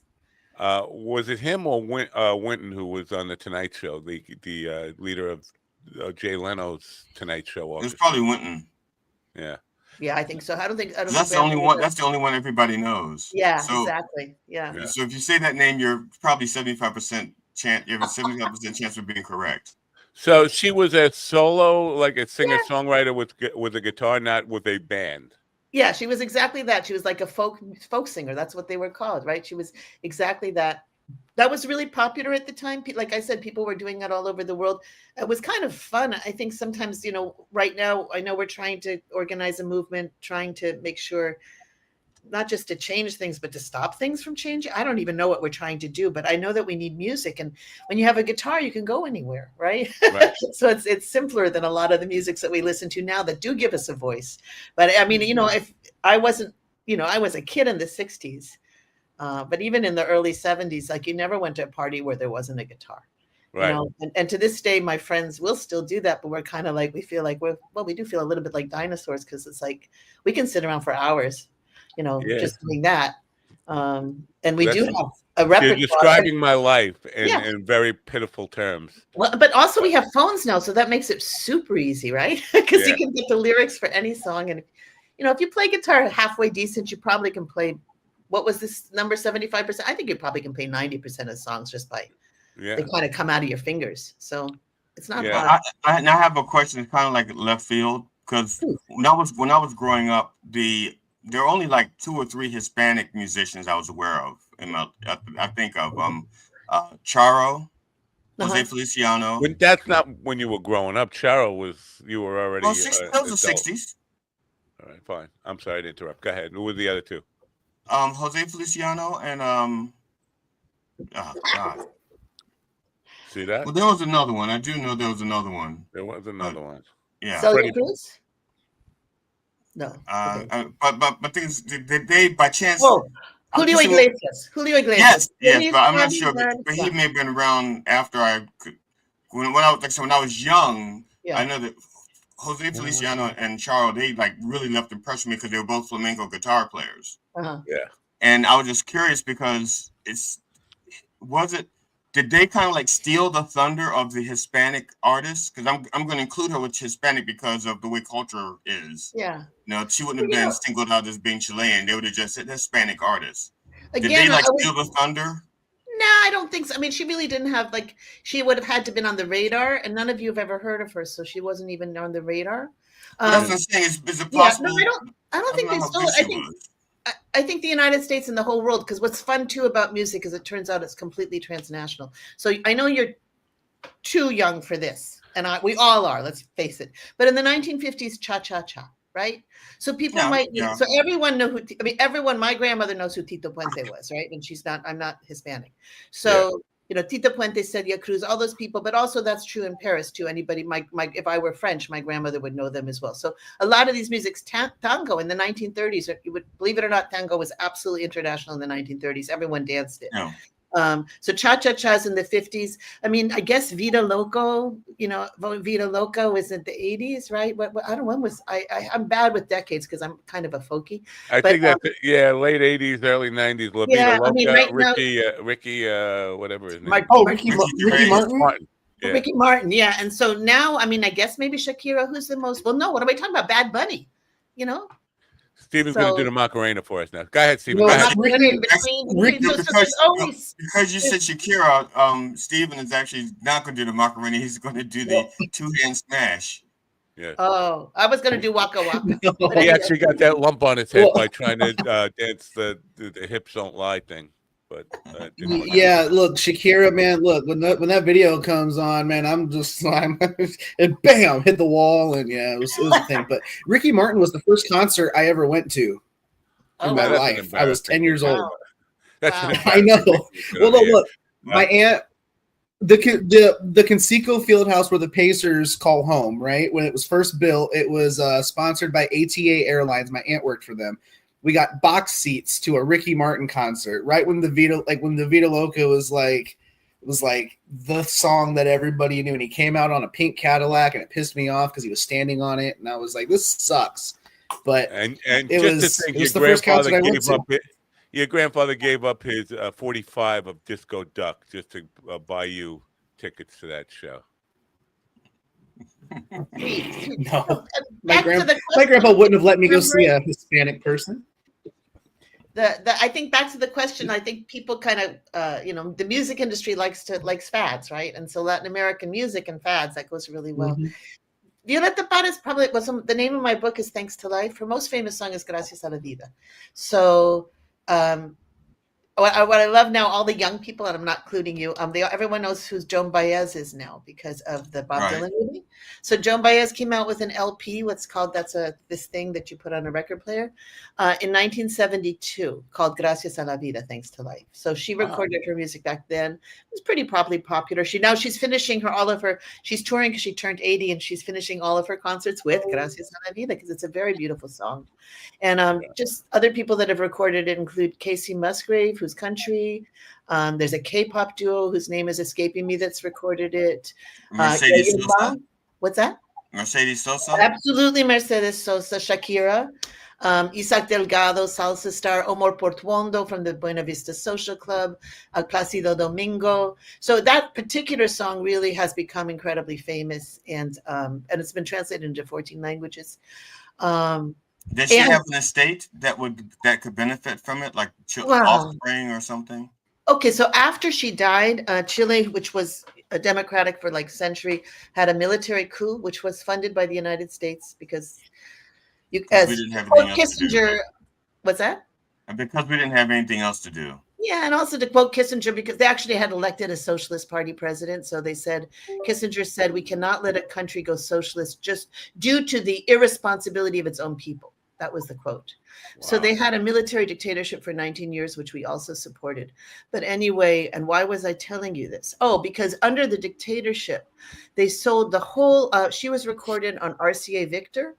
They sold the entire catalog to some jerk friend of the military for like $265. Wow. So the family is still fighting in court for the rights to their mother's music to this day. So no one's getting, I don't think even, based on the list that I gave you, like, I don't think anyone gets that rich on a song that's in Spanish that, is like the 10th song. I don't know how do they do it on CDs, but on an album, it would be on the B side, maybe number 4. Yeah, right? People don't even know what you're talking about. Albums, a B side. Yeah, I know. What are you talking about? What's the B side? The B side. Well, there's a podcast called The B Side. I've been on it. Right. Well, when I put my CDs in upside down, they don't play. Right. I know. Okay, I'm sorry. I mean, I like I said, I don't remember the 60s, but I certainly lived through them. Well, yeah, I did too. And the 70s, and I don't remember the 70s. I barely remember the 80s, parts of the 80s. I remember. Well done. Yeah, me too. I'm like that. And also, the alternative is worse. So I'm just curious about what compelled. Did you already know about her and then decide to write a book about her, or did you just say, "Let me find a really compelling story of a musician and write a biography about it"? I mean, how did you get drawn to the story? Yeah, no, I'm a completely obsessive person, which is different than being obsessed, I think. But anyway, when I was in high school, so now I'm going to totally date myself, which is fine. Like I said, the alternative is worse. When I was in high school, that's when the military coup happened. So I'm like a 14-year-old girl. So it's a year after the coup. My friends in high school end up being Chilean because I kind of come from a boring town outside of Boston. And they're refugees and they're musicians and they're artists, and they smuggled out the protest music. They smuggled out the protest music by what they did was they bought military band marching music.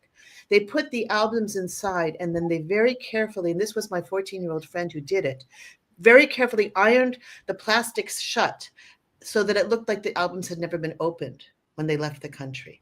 So they literally had smuggled out the protest music. Musicians who weren't jailed or exiled or tortured because they happened to be on tour outside of the country when the military coup happened would stay in their apartment and sleep on the floor when they were touring.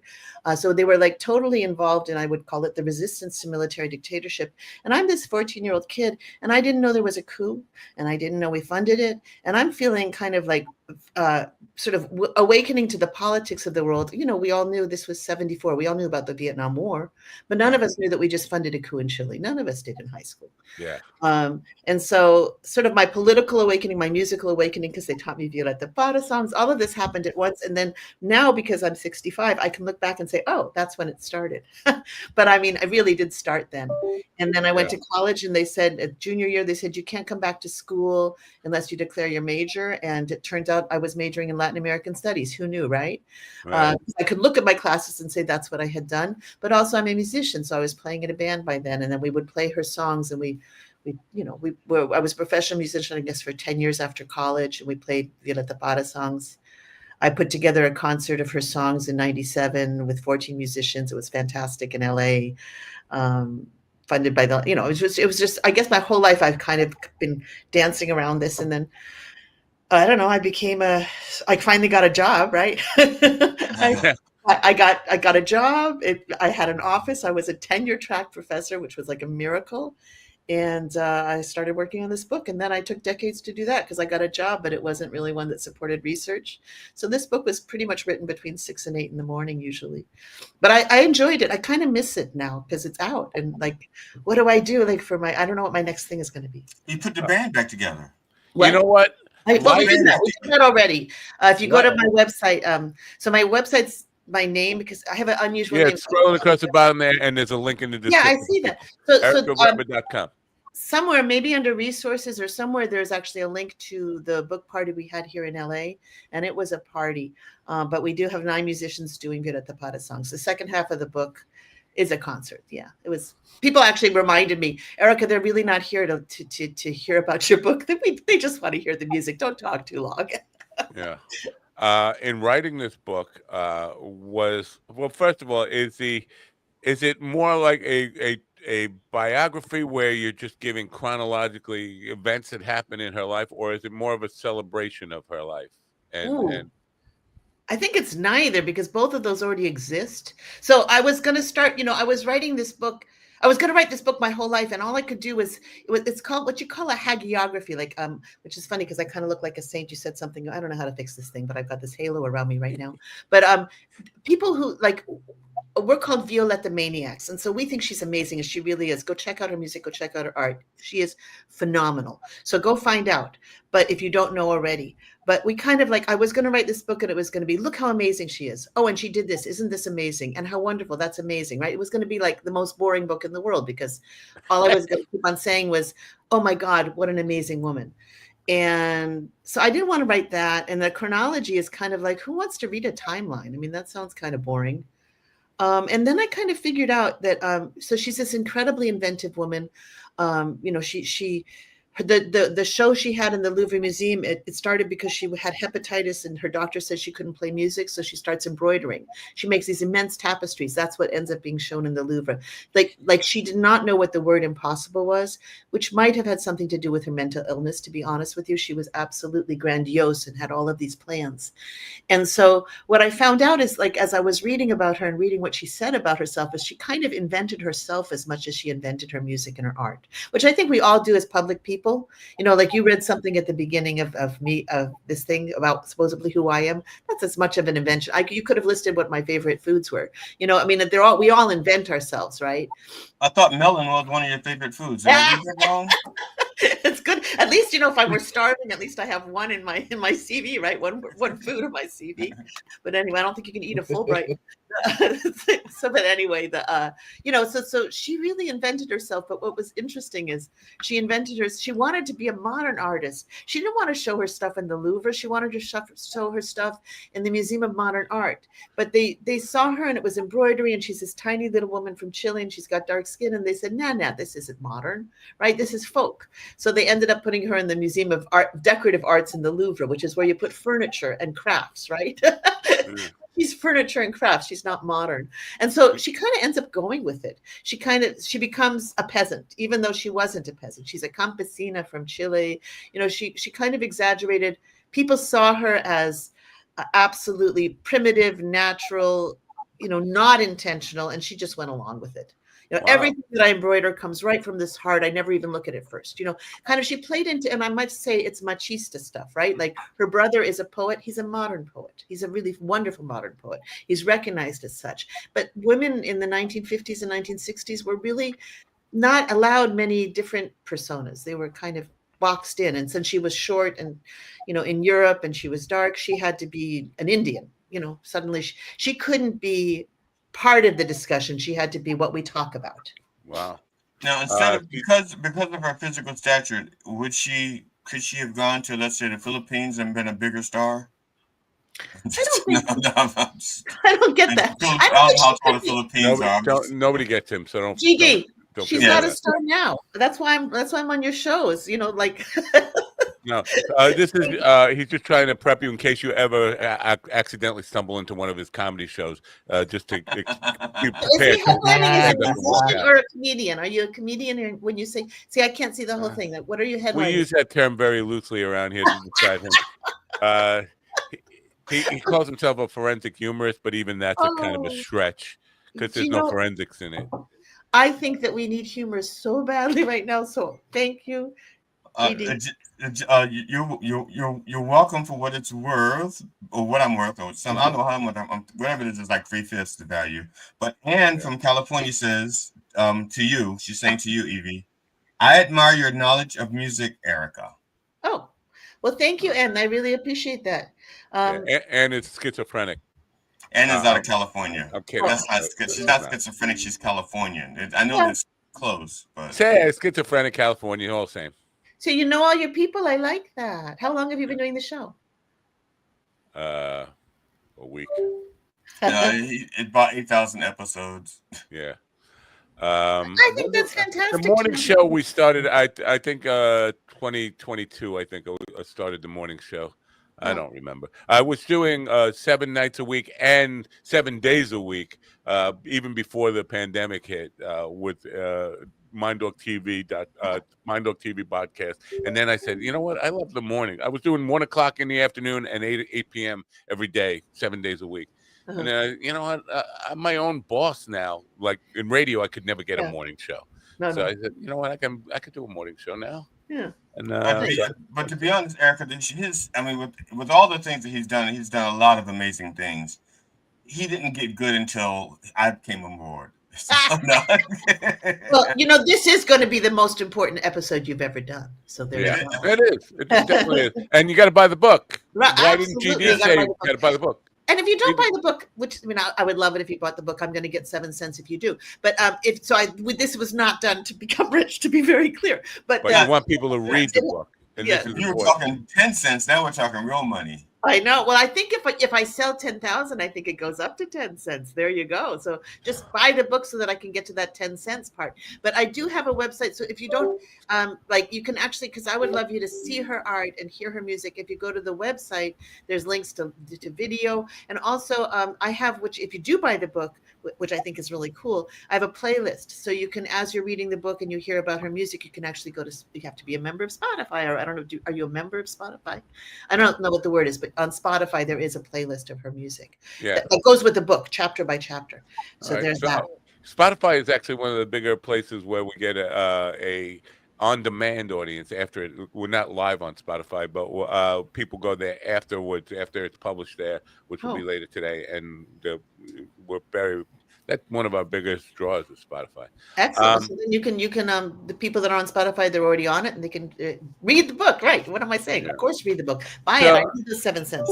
I'm curious about this because we were talking about Bob Dylan and what he got to, and of course, we're talking about Violeta Parra.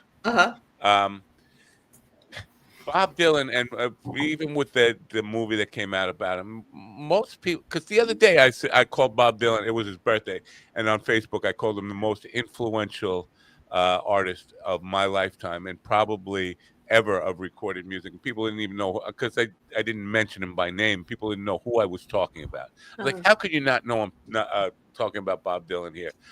People underestimate or don't even appreciate the effect that he had during the 60s on the civil rights movement, on people actually using their art embracing using their art to really confront social issues. He kind of made that a very popular thing.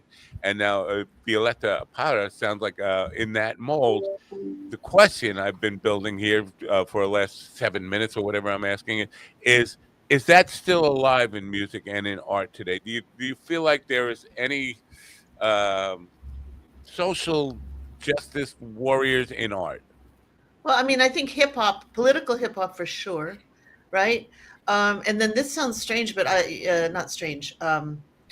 Bruce Springsteen got me, has been getting to me recently. I've been listening to his songs because he's, he had that very emotional moment, I guess, in Europe where he's talking about what's going on in this country.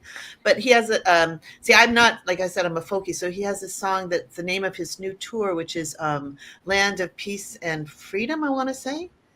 And if you listen to the song, it's great because he talks about getting on this train. And see, folkies will know this. He's referencing this train is bound for glory. So this train is bound for glory. It doesn't carry any gamblers and all of this stuff. And he flips it and he says, this train carries gamblers. It carries whore. He just lists all of the people that the train is carrying because we're in, and he really I hope you go and listen to the song and then but first listen to This Train is Bound for Glory because he's got this sort of undercurrent of the song that is so angry and so at the same time fighting. It's such a fighting spirit in the song.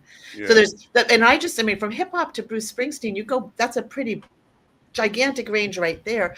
Joan Baez was just in LA at a rally with Bernie Sanders and AOC, and she was good, but I'm sorry, Neil Young killed it. He was fantastic. Oh, it's a shame Ron's not here to hear that. Good thing Ron's not here. Oh my God! The voice or the songs? He just doesn't like Neil Young, just on general principle. He doesn't like the word young. Okay. He doesn't like to kneel down. kind of showing my ignorance, but I think also young people are writing songs all the time. I do worry about, not worry, but I'm curious about why our movement doesn't have, I mean, those of us who were alive in the 60s, I know all of the civil rights songs. I know them all, and not because I remember the marches necessarily, but clearly my parents took me to marches. You know, I can sing every single, We Can Overcome, any of them. I know them all. They're powerful songs. I don't understand why we're not singing songs like that, songs that we can all sing together at rallies. And I want to say kudos to the Chileans, because they also have a lot to protest, and they're always on the streets. And when they do, they're all singing. And I think that happens a lot in Latin America. Like if you ever go to a concert by a Latin American artist, at any point they can stop singing because the whole audience is singing every single song. Yeah. And you can't even look meanly at your neighbor because everyone's doing it. And they're complex songs with lots of words. And, you know, they can literally just stop whenever they want because the whole audience is singing along anyway, so they can take a break. Now, I know. I grew up in Baltimore, and where I went to school, it was like 97.324% Black. Uh-huh. And we sang a lot of the protest songs and stuff like at assemblies and things like that. Yeah. And then I went to school. I moved to Columbia, Maryland, where it was like 95% white, and there was no such thing as singing Black spirituals and stuff like that in that environment. Yeah. So I think a lot of it got anglicized out of me. Well, that's why I kind of wanted to talk about that a little bit too, because I agree with this idea that Springsteen definitely draws his roots from Woody Guthrie and Bob Dylan. First time I saw Bruce Springsteen, 1973. Wow, he's old. Wow.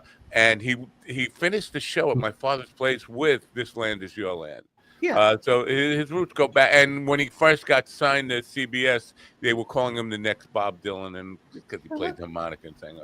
But the difference is, when I was in elementary school, I'm GD's age and your age, and in elementary school, they would sing "Blowing in the Wind" and the times are changing in school. This was and now if you tried to do that, you did the powers that be would probably clamp down on it. You can't be indoctrinating kids with this socialist, communist, wokeism. Yeah. So that makes it tougher for people to accept. But we sang "This Land Is Your Land" every day in kindergarten, and you know, it was a happy.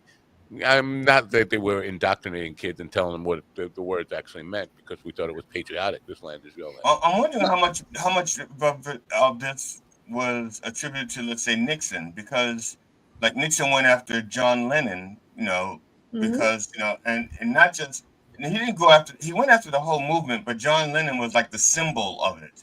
Uh-huh. You know? Right. And if you take out, and then if you go after like the big name, then a lot of the other names aren't as, you know, willing to risk it. Well, I'm going to add one other thing. I think we're even more of way more of a consumerist society than we were in the 60s. Like, I'm guessing in the 60s when we were learning those songs, we also were going out and playing and doing all these things that didn't involve spending money, right? You know, or being a subscription of some kind of service.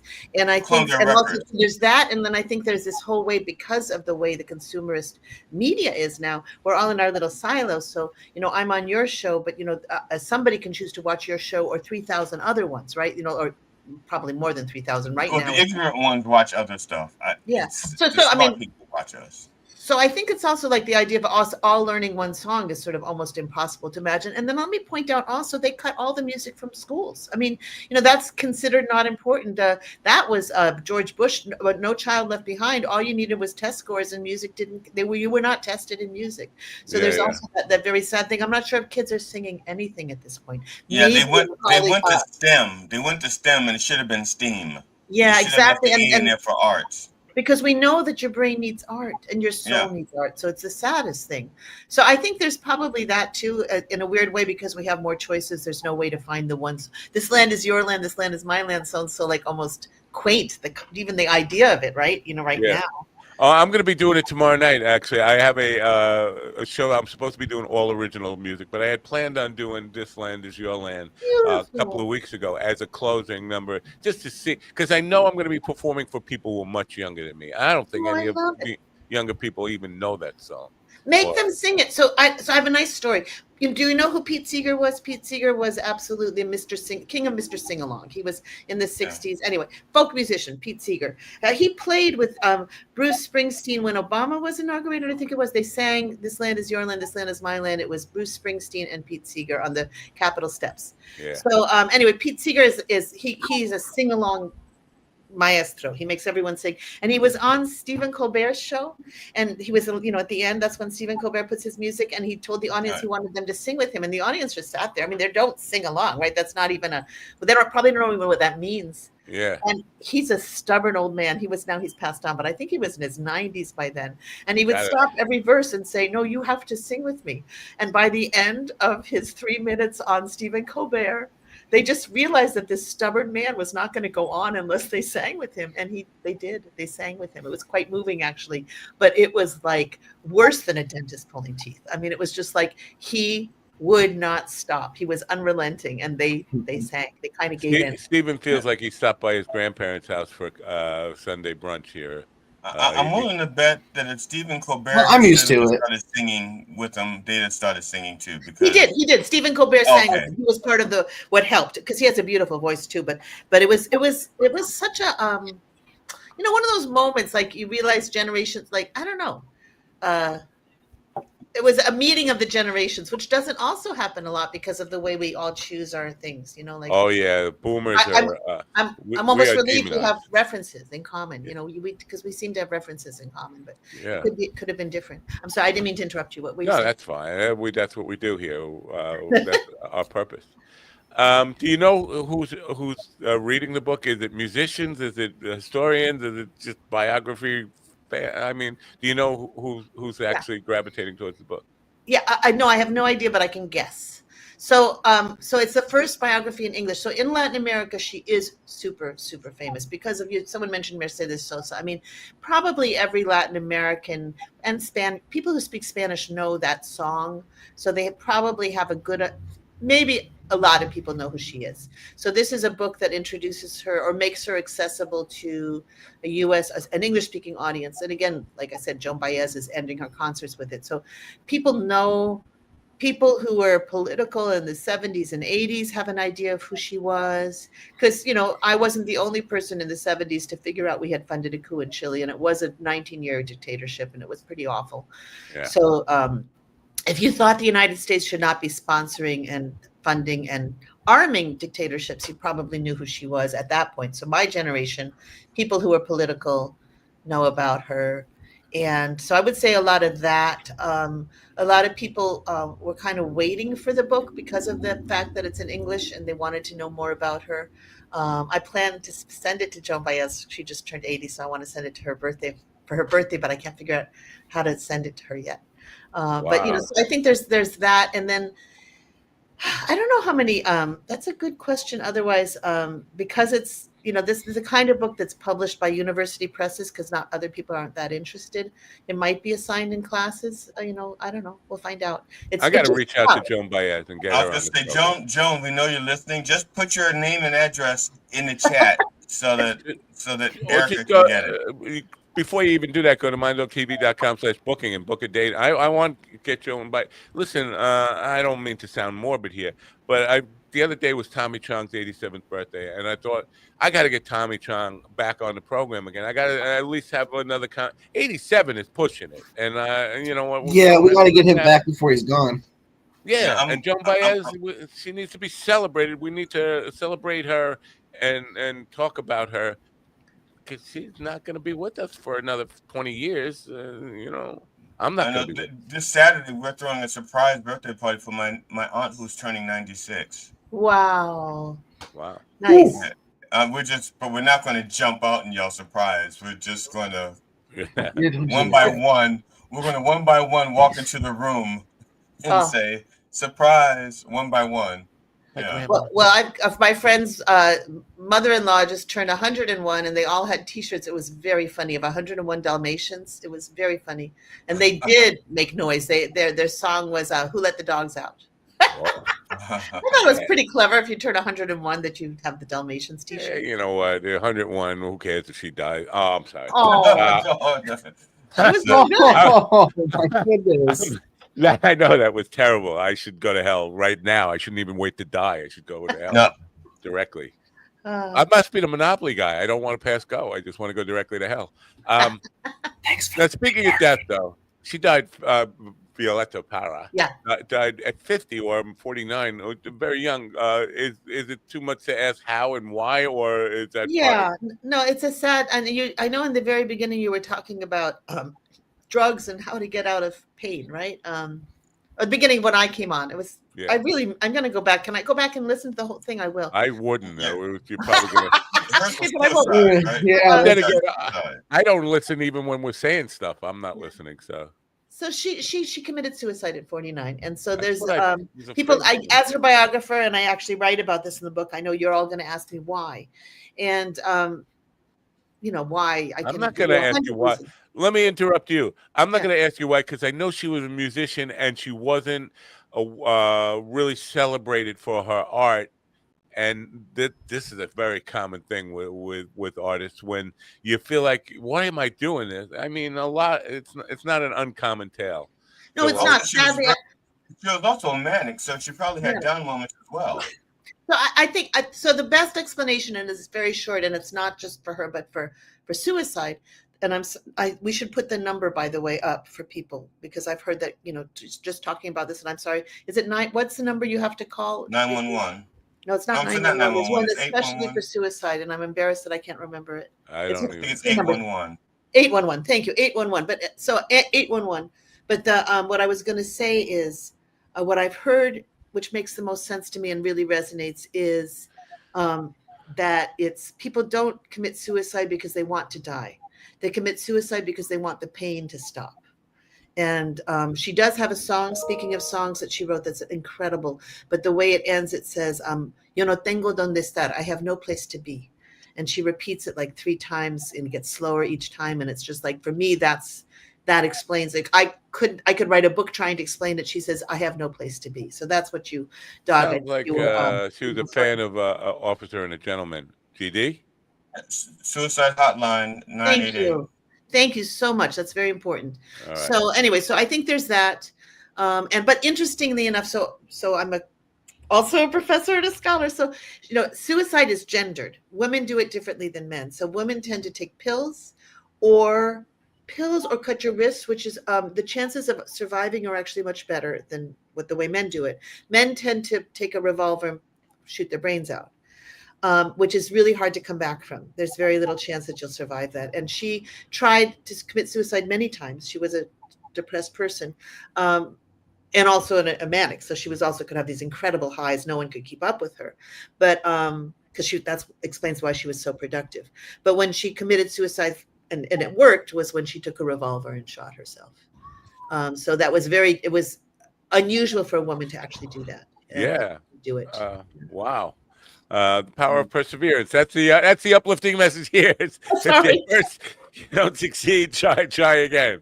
Well, but on the other side, she really did, let's remember that the word impossible was not known to her.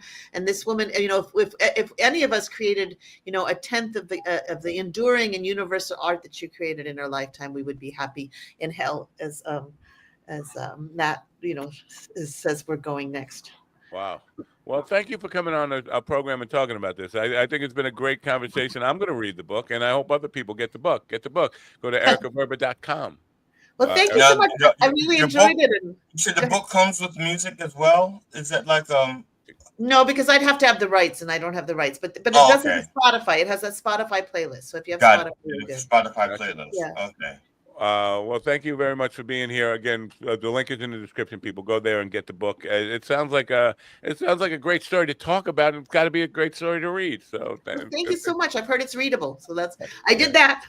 Even though I'm a professor, I wrote a book people can read. So you're welcome back anytime. It's been a pleasure talking to you. So it's great to meet you all. Take good care. Bye. Bye. Interesting. I didn't play the news. Time now here is 11:03 a.m. Eastern time. Did you hear that story about the suicide thing? And I'm not gonna hop on the suicide thing for too long, but there was a guy in New York. He jumped from a 3rd-story building to try to kill himself. He broke his leg. and he didn't die. And he crawled up to the 4th floor and jumped off. He broke the other leg and didn't die. Finally, he had enough sense to, you know what, hobbled up with, as Stephen would do, pulling himself up by his hands all the way up to the roof and jumped off. And he finally, so perseverance, you know, if at first you don't succeed, try again. But, you know, wow. So somewhere out there, a young man by the name of, let's say, Donald Trump, who needs to learn that lesson, is what you're saying? I think he loves himself too much. See, you know me. I've been saying that it ends in the bunker with him with a gun, but I don't think I think he loves himself too much. I guess Hitler did too, but I'm not sure he can own a gun, right? Because he's still a convicted felon. Oh, I know. Yeah, he might not be able to own a gun anymore. No, I don't think he can own a gun. He's a convicted felon. That doesn't mean, yeah, there's plenty of. Okay, he cannot legally own a firearm because he's a convicted felon. Yeah, like most felons don't care about legally, do they? Or they would. You would think that felons would be like the most law-abiding citizens after they get caught, so they don't get back into the system. He seems to be wanting to pardon everybody, every fucking criminal. Like, oh my God! They talk about criminals and all, and putting criminals back out on the streets, and the courts being like a open door and all this stuff, and then they go pardoning everybody who's a fucking criminal. It's just like he's gonna pardon, and not just criminal. I mean, he just the sheriff that he just pardoned. Was that rape and murder? Was it? Yeah. I mean, true. Rape and murder. I think is the Republican platform. It should be illegal, shouldn't it? It should be illegal, but I think it's part of the Republican platform for 2026. You know, when they run for Congress, that's going to be rape and murder.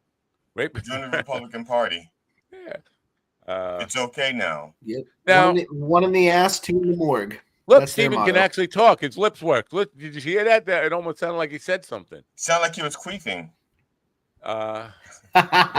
With those little pussy lips of his. I appreciate you being here. I appreciate you being here because without you here, I'd have to do a lot more racial insults at GD because I don't know what else I'd fill these time. Well, that's fine, man. But I can help. What do you get out of this? You take a nap every day? I mean, I know you're bored by the subject matter. No, it's interesting to listen to. I just might not have anything to chime into, but just be honest. It's like it was interesting to listen to. It was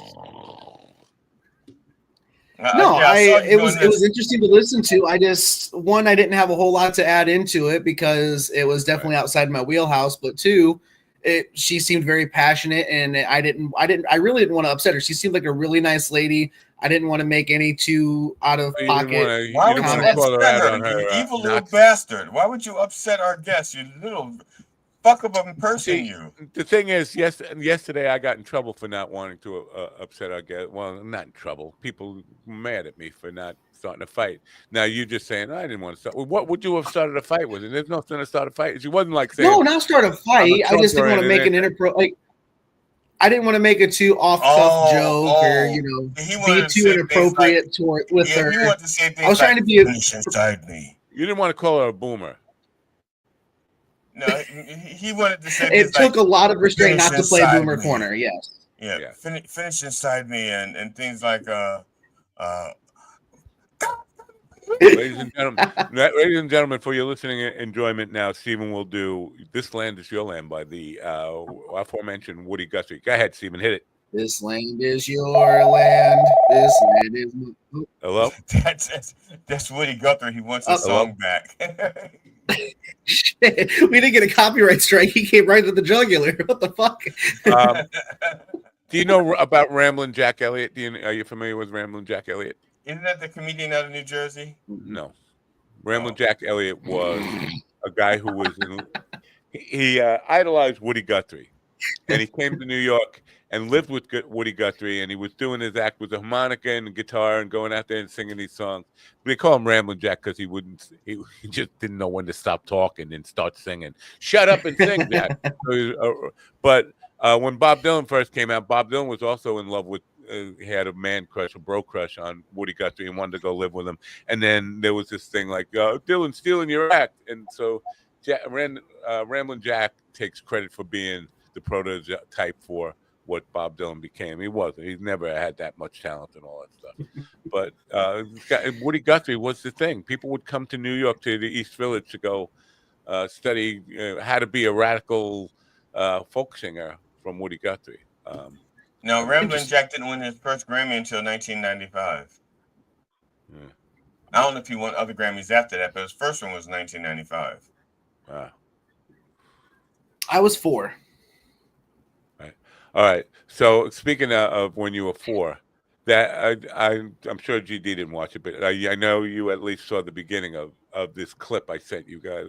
This was a film that What do you mean you know I didn't watch it? I watched the whole thing.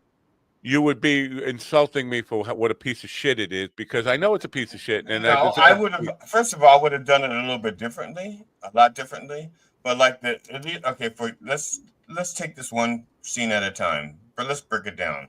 Well, starting can I off just with say what I was going to say about it before you tear it apart? Go ahead. Go ahead. You're the authority on your own film. Go ahead. All right. It was done when Stephen was a baby. That movie was done and nobody was doing non-linear editing at that time. It was shot on VHS and edited with A/B roll, not on a computer. A/B roll. So A/B rolling is you have 2 decks, you sync them up, and you're playing them both through a mixer, and you're going back and forth, and like hoping. That's how it was edited and put together. So for what it was at the time, it was pretty. Wow, you guys, that's pretty. It wasn't. It wasn't. It wasn't the worst thing I've ever seen, and like I said, it was better than anything I could come up with. It wasn't great, but it wasn't.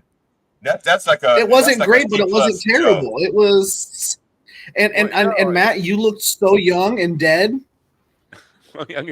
Well, I am. I know it's a piece of shit, but the screenplay was a piece of shit, and I was telling him that when I was reading it. Like, this screenplay is just. Is that what the argument was about in the beginning? I'm not doing this fucking. You pull a gun. The argument was about. I'm supposed to be playing a rat, a guy who ratted him out, and I'm wearing a wire.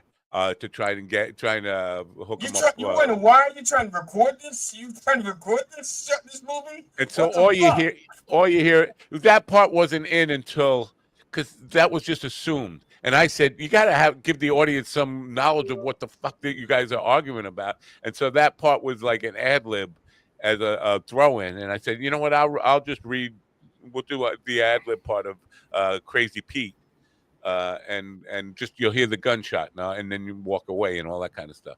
It was a fun thing to score and put all the sound effects to, and the all that kind of stuff for me at the time. 1994 was when we started shooting it.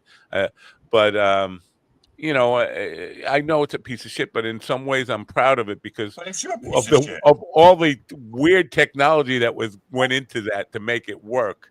Is fucking insane, man. I mean, again, shot on VHS, like a home movie, a home video camera that they were kind of still new to the market, of very low quality stuff. And then you look at it now, it's like, you know what? It almost looks like digital, almost. It doesn't. Dark scenes don't, but you know what? There's I'm weirdly proud of the technology that I employed to get to that point, even though it's a short. Now, go ahead, rip it apart. What did I do wrong? No, I was just trying to remember how I overdubbed something back before I had green screen. I didn't have green screen in the old days, and I remember how I just remembered how I made the Silver Surfer walk in the same room with my stepdaughter. I had it was kind of like the A/B thing. Yeah, I had footage of my stepdaughter and footage of Silver Surfer, like pixelated walking. And I did a mid-white so that both of them was like half and half. So they both appeared on the screen at the same time, interacting. Because I was trying to remember how we did that. Because I was saying, I didn't have a green screen. How did I make the Silver Surfer interact with my stepdaughter? They were like the same size. Now I was trying to think. It wasn't until you said the A/B thing. I said, right, I remember now. There is a 3D graphic that opens up that little film, Mach 3 Productions, it says. And basically, that was done on Windows 3.1. It wasn't even Windows 95 yet. Windows 3.1 with a program, Macromedia Action. That's how old that was. Like nobody even had computers. Nobody had personal computers then. So you know what? It is what it is. But the reason I found it was because in this play for Tony that I'm obligated to do on the 6th, I died pretty early in the script, and I was like, "Well, Are you still doing it? Yeah.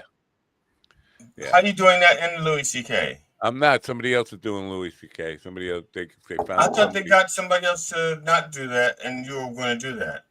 I was going to do that, and then by the time I got back to them, they said, "No, we found somebody local on Sag Harbor that's going to do it." So I was like, I went back to Tony, and no, I'm going to do it, which is a good thing. But I died pretty. I better tell my wife that I'm not going to do it then. Yeah, tell your wife you're not going to do it.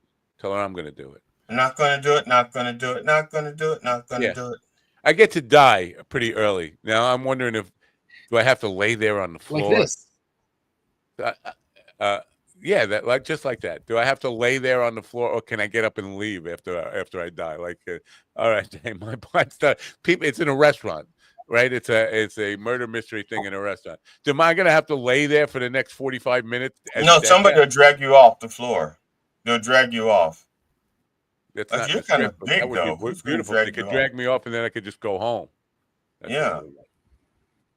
Or they'll throw a sheet over you, and they use you as a like a tablecloth. I mean, it's a like a little sit down table. Like when they cross their legs. Hold on a second. Look, Stephen, if you could move your fat head for a second. No, you moved it the wrong way. Do I not look exactly like Trump there? I mean, with the blood cap, the butler thing. That's the what's that near your finger? Is that a cigarette? That's a cigarette, yeah, by my hand, yeah. But I mean, I'm just pointing out that blood cap from the ear, because that's exactly what that was. That was a wrestling blood cap put in the ear, smashed into my ear. Amazing how similar that looks to the butler. Fight! But you didn't get to do that. Yeah. I didn't get to do that. No, I disappeared. I don't know if you. That's probably because you didn't have Secret Service to tell you how to do that. I faded into the concrete as it was. Mm-hmm. So yeah, Fiducia is the name of the film, and you know what? Gary was not the most literate person in the world. If you would have seen the original draft of the screenplay, it was even far worse than it is. But it gets worse.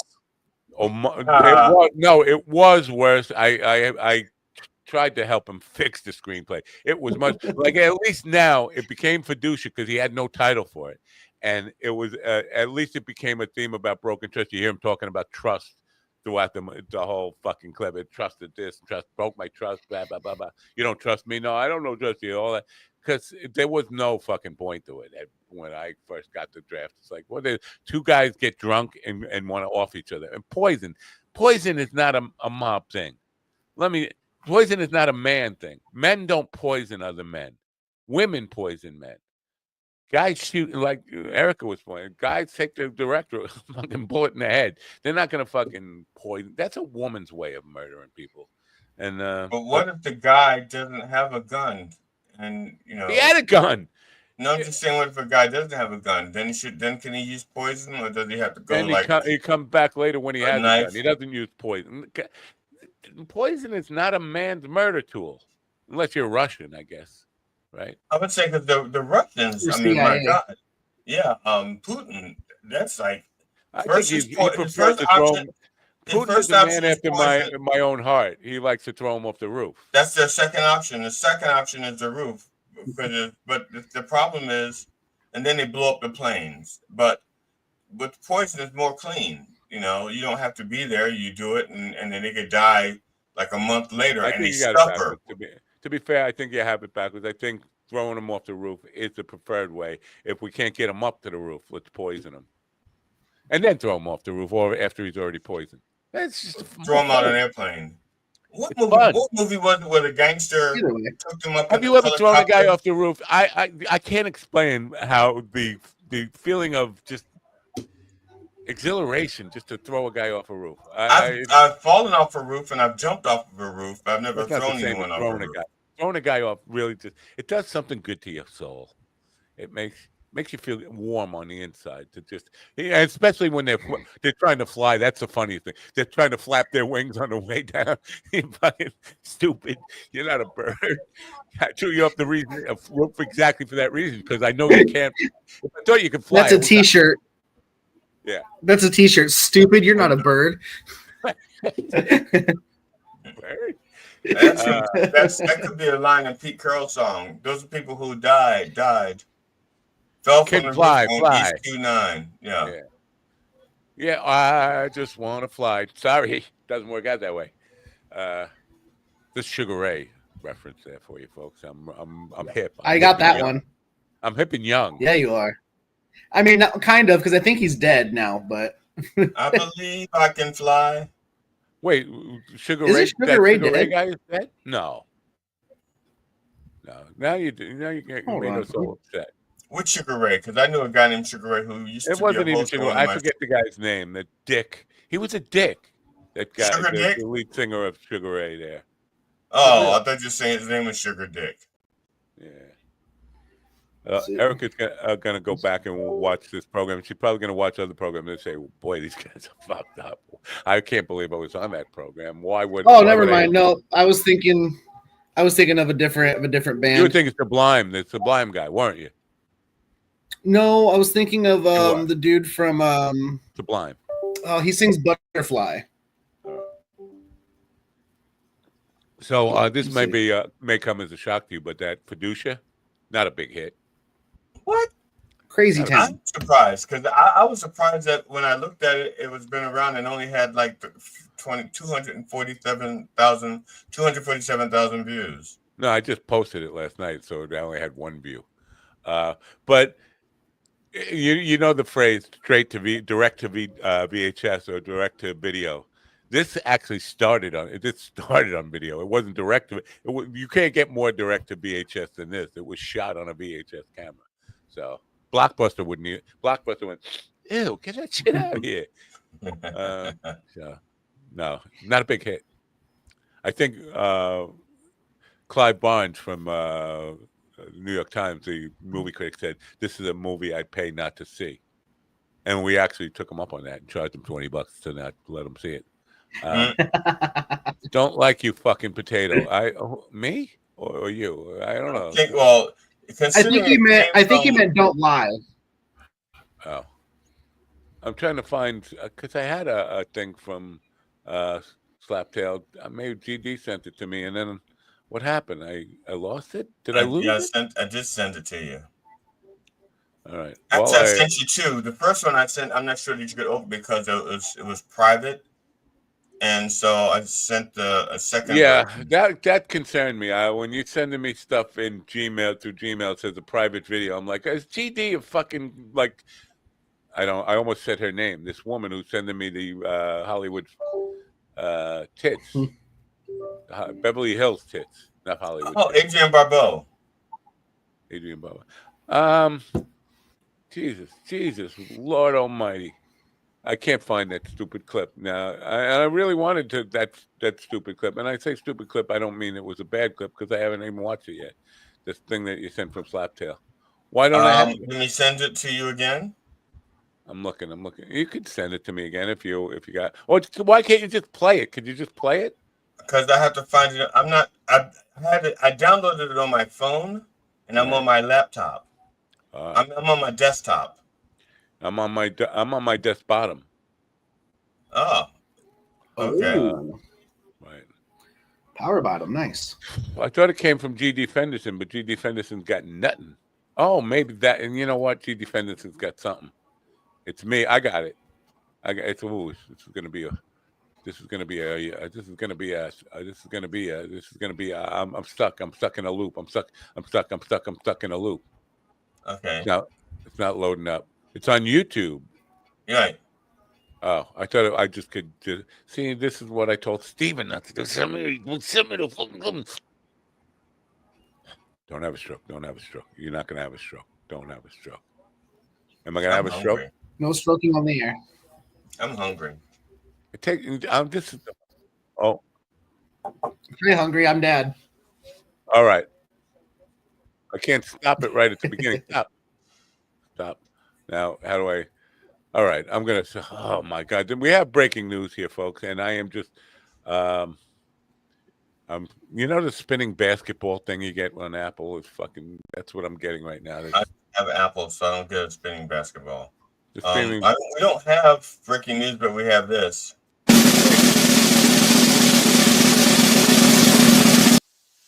We have breaking news. It's just taking forever to load up with the spinning basketball. What happened to? Oh, you just not. Oh, you knocked it out, didn't you? Good morning, Matt and GD. I'm at the 76th Street Diner in Byron Center, Michigan, and I'm here with Skylar Dolan, fellow comedian, also happens to be my son. How are you doing today, Skylar? I'm doing well. How are you? Doing great, thanks. Skylar, do you know who Steven the sitcom Ortiz is? I do not, no. He's a fat loser who can't grow a mustache, and he's a comedian in Indiana. Quote, comedian. He looks like a potato. I feel like I've seen a couple of him. Yeah, it looks like he's a couple people. Quite common. But once again, it's obvious that no one knows who the fuck Steven the sitcom Ortiz is. Clearly, he's not making much of a dent in the comedy world, and he can't grow a mustache. He's also codependent and can't live without a woman. You've heard it here. Back to you, Matt. In the studio. For Coffee with the Dog. Man, the Beef Man on the street. Good stuff there. Now, Steven, is it that you can't grow a mustache or you can't dye a mustache? Because dyeing a mustache is part of the making it look like me. It just doesn't show up on this camera. I don't understand why. You got to dye it. I have a vampire mustache. It doesn't show up in the mirrors or on camera. No, it shows up in mirrors and on other cameras. That's what I'm saying. You got to learn to dye it like a manly color, like black. Diet Coke. I don't know. I don't know if you know this about my mustache, but Diet Pepsi. You can get the just for men mustaches, but all the white ones, for white guys, it starts at dark brown. But if you want black, true black, they put a black guy on the cover or an Asian guy on the cover. Because Asian people, I think, in theory, the only ones that have actual Asians, I think Native Americans, the only ones that have true black pigment for hair. Black pigment for hair with the Native Americans, but this is kind of where it's confusing to me, right? Because the Native Americans supposedly came over a land bridge that came from Asia, but they have no facial hair. Real Native Americans have no facial hair, but Asians have facial hair, and they were originally Asians. What the fuck happened? They were somebody. Environment. Huh? What is that word? Environment. I don't know that word. Oh, environment is a French word. It means where you grew up. So that makes you have facial hair, and you lose a gene to even pass along facial hair? Well, it's not that you lose the gene. You just wash them, and then you dry them, and then they shrink, and then they don't grow anymore. I don't. At least that's what I was told about jeans. That's about as much as I know about jeans. Don't wash them and dry them because they'll shrink and you can't wear them anymore. So how much is it going to cost me to do this whole 23andMe? Speaking of jeans, how much is this 23andMe going to cost me? I don't know the answer. I'm on a budget. As a gift, the last time I looked into it was like $99, and I said fuck that. But my wife gave it to me as a gift. But I think there's like different things. Like you can get like a basic $79 thing, but if you want this information, it's another $20. If you want this information, it's another $10. You get to pick and choose. You can get like the health packet, so they can just tell you what you're likely to get or die of, or you can go with the ancestry, like regional geography, stuff like that, racial makeup. Boy, I wouldn't. I don't think I want to know, but because I know every kind of cancer that I have. Like I have every kind of cancer except brain cancer. Yeah, so what they do is like they go through, if you're going that route, they'll go through and they look for genetic markers for predisposition to like titty cancer, dick cancer. My mother lied to me. I don't know if you about who your father was. Well, that too. No, about who my sister was, or she lied that she was whatever. But she said, I don't have to worry about colon cancer because that's the one cancer that's not in my family tree. And now I feel like I got colon cancer. Do you feel like she was Steven, just saying it? Steven, can you taste the cancer when you stick your tongue up my ass? No. See? Oh, I was about to say, no. was your I thought you mother were gonna lying say to yes. you, or was she just trying to spare your feelings? But then again, Yeah, most people don't know who I am, so I don't know what most cancers are. So, Oh, that hurt your feelings, didn't it? It's, Beaver Man got under that porkly. no, I'll share that shit. I don't care. 7 layers of fat to get to where. I'm sorry. It's 4 layers, but it was a little bit of an exaggeration. But no, it's got to be an odd number. It can't be 4. It's got to be 5 or 3. Yeah, you can be. There's no such thing as 4 layers of fat. Nobody stopped at an even number with your fat. I know. I was trying to sell my comedy career so that other people who franchise it. Yeah, so that other people can do my material. Because if they don't have any material of their own, but they want to be a comedian, they can franchise my material so they can do it without me suing them. I think I got to consult Blind Mike on whether this is a good idea or not. What are you talking about? Good investment. Blind Mike was on yesterday, wasn't he? Blind Mike. I haven't seen him, and he hasn't seen me. I don't like buying this whole blind thing. First of all, I think he's chickened out. He could be legally blind and not. All right, here's the deal. Blind. Here's the deal, and now I owe you 2 nickels now. Okay. And here's the deal. Here's the deal. That's not 4 nickels now. I'm just saying that I owe you 2 nickels for saying here's the deal. Here's the deal, and that's not 6 nickels now. Now you owe 6 now. No. Anyway, what I want people to do, if you're hearing the sound of my beautiful voice, what I'd like you to do is go on Twitter and find Blind Mike and DM him, say, what did you chicken out? Why aren't you going on Coffee with the Dog? G.D. Fenderson's on Coffee with the Dog. He's waiting to confront you. Why aren't you? What are you, a fucking blind fucking chicken? Is that what you are? I don't understand, because the way I found out about Blind Mike was because there were people who were listening to him who were on our show. So do they not listen to the show anymore? Yeah. Because that's how I found out about him. Come on, but contact him and nudge him. Say, you know what, you've been invited. We know you've been invited on the show, and we know you said yes, you would. Do it. Fucking follow through, man. Don't be a Steven. Follow through on things. If it helps, just say I'll be gentle. All right. You will be. I know, because you didn't start a fight with the Nazi yesterday when you had he's not a Nazi, is he? He tried. You didn't let him. I don't know. How did I stop him? Well, once you just poo-pooed the one comment I made, trying to think here. I don't care. No, I was confused because you were talking about Netanyahu and then it sounded like you were talking about Trump. That was the only thing that interrupted you. Other than that, I thought you were free to kind of tear him. I just wasn't in the mood to tear him down. Anyway, he got out of here unscathed, and now he's friending me on everything until he hears today's program, and then he'll be like, "Fuck that asshole." He's a nice guy. He was pretty nice for a Trumper. He was nice for a Trumper. I was nice, and that's high praise. You don't get like saying he's a nice Nazi. I get it, and that's what. If you're a MAGA, you don't get a higher compliment than you're nice for a MAGA. That's the highest praise you're ever going to get. I think you're right. I mean, it doesn't get any. I agree. MAGA, that's the best you're going to get out of me. So tomorrow, we have this Dr. Seuss wannabe type of guy who's not even a doctor. I don't know if it's 3 of them that make up one Dr. Seuss, and Dr. Seuss isn't, obviously.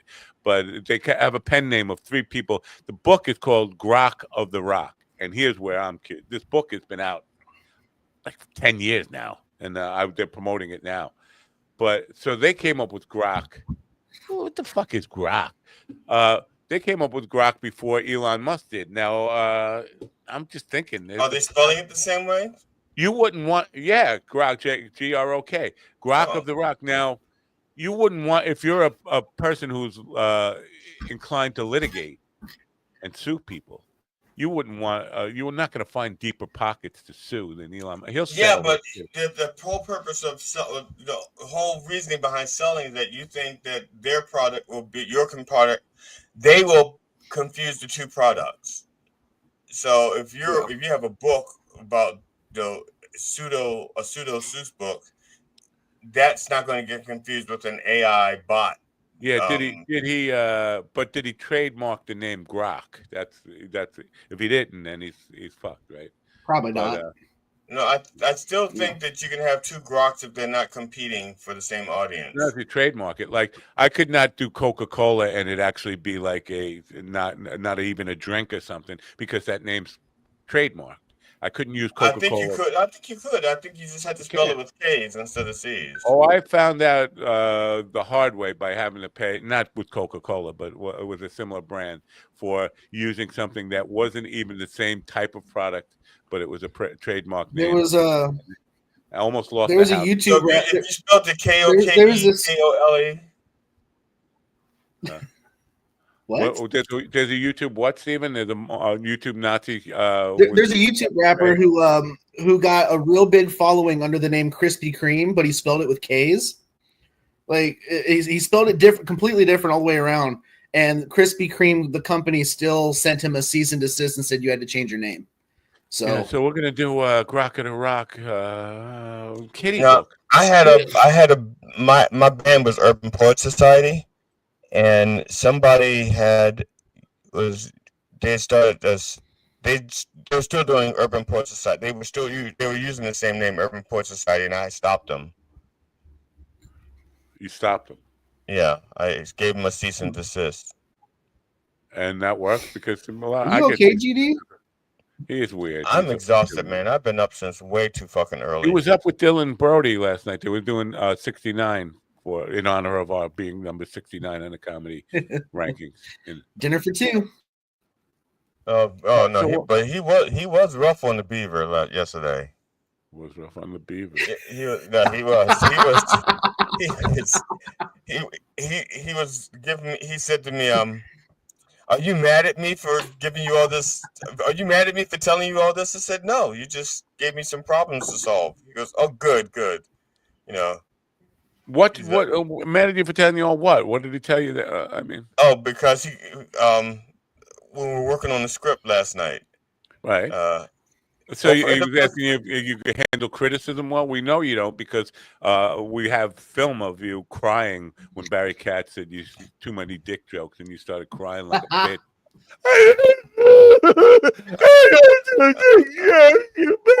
You Jewish fella. You Jewish fella.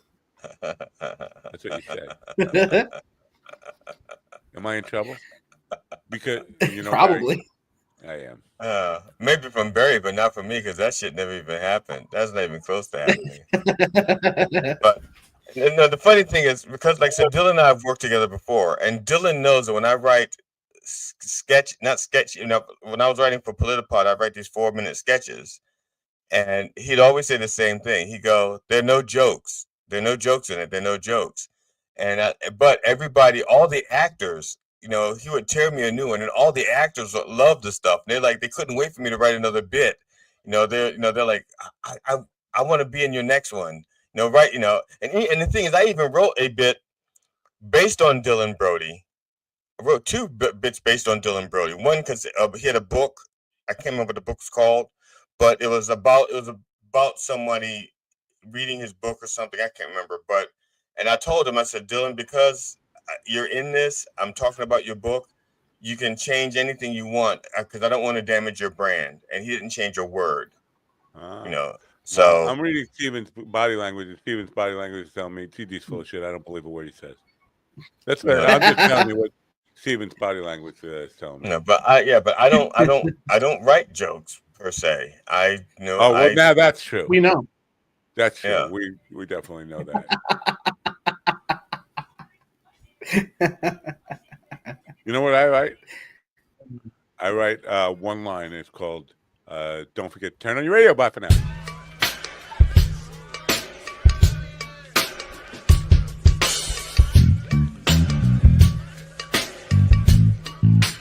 Finish inside me.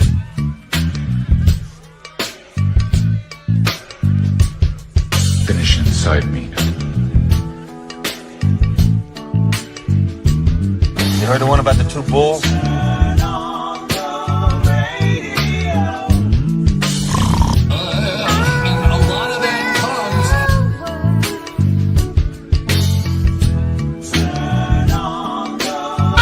coming for you! Hey, Grok here. Go fuck yourself. What you wanna do, baby? It's on you, baby. Walk around happy. What you wanna do, baby? It's on you, baby. Walk around happy. Turn on the radio. Gotta walk around, man. Who the hell are you?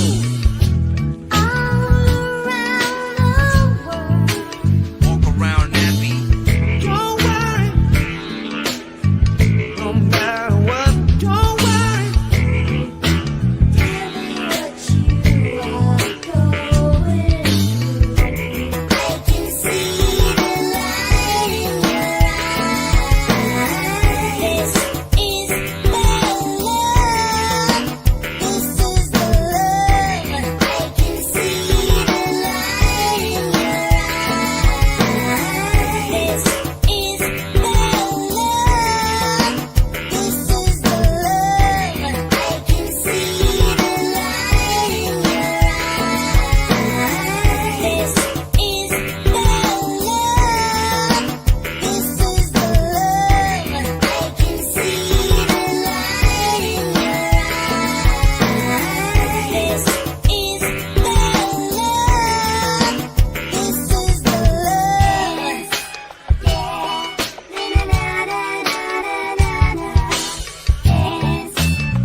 Listen to me now.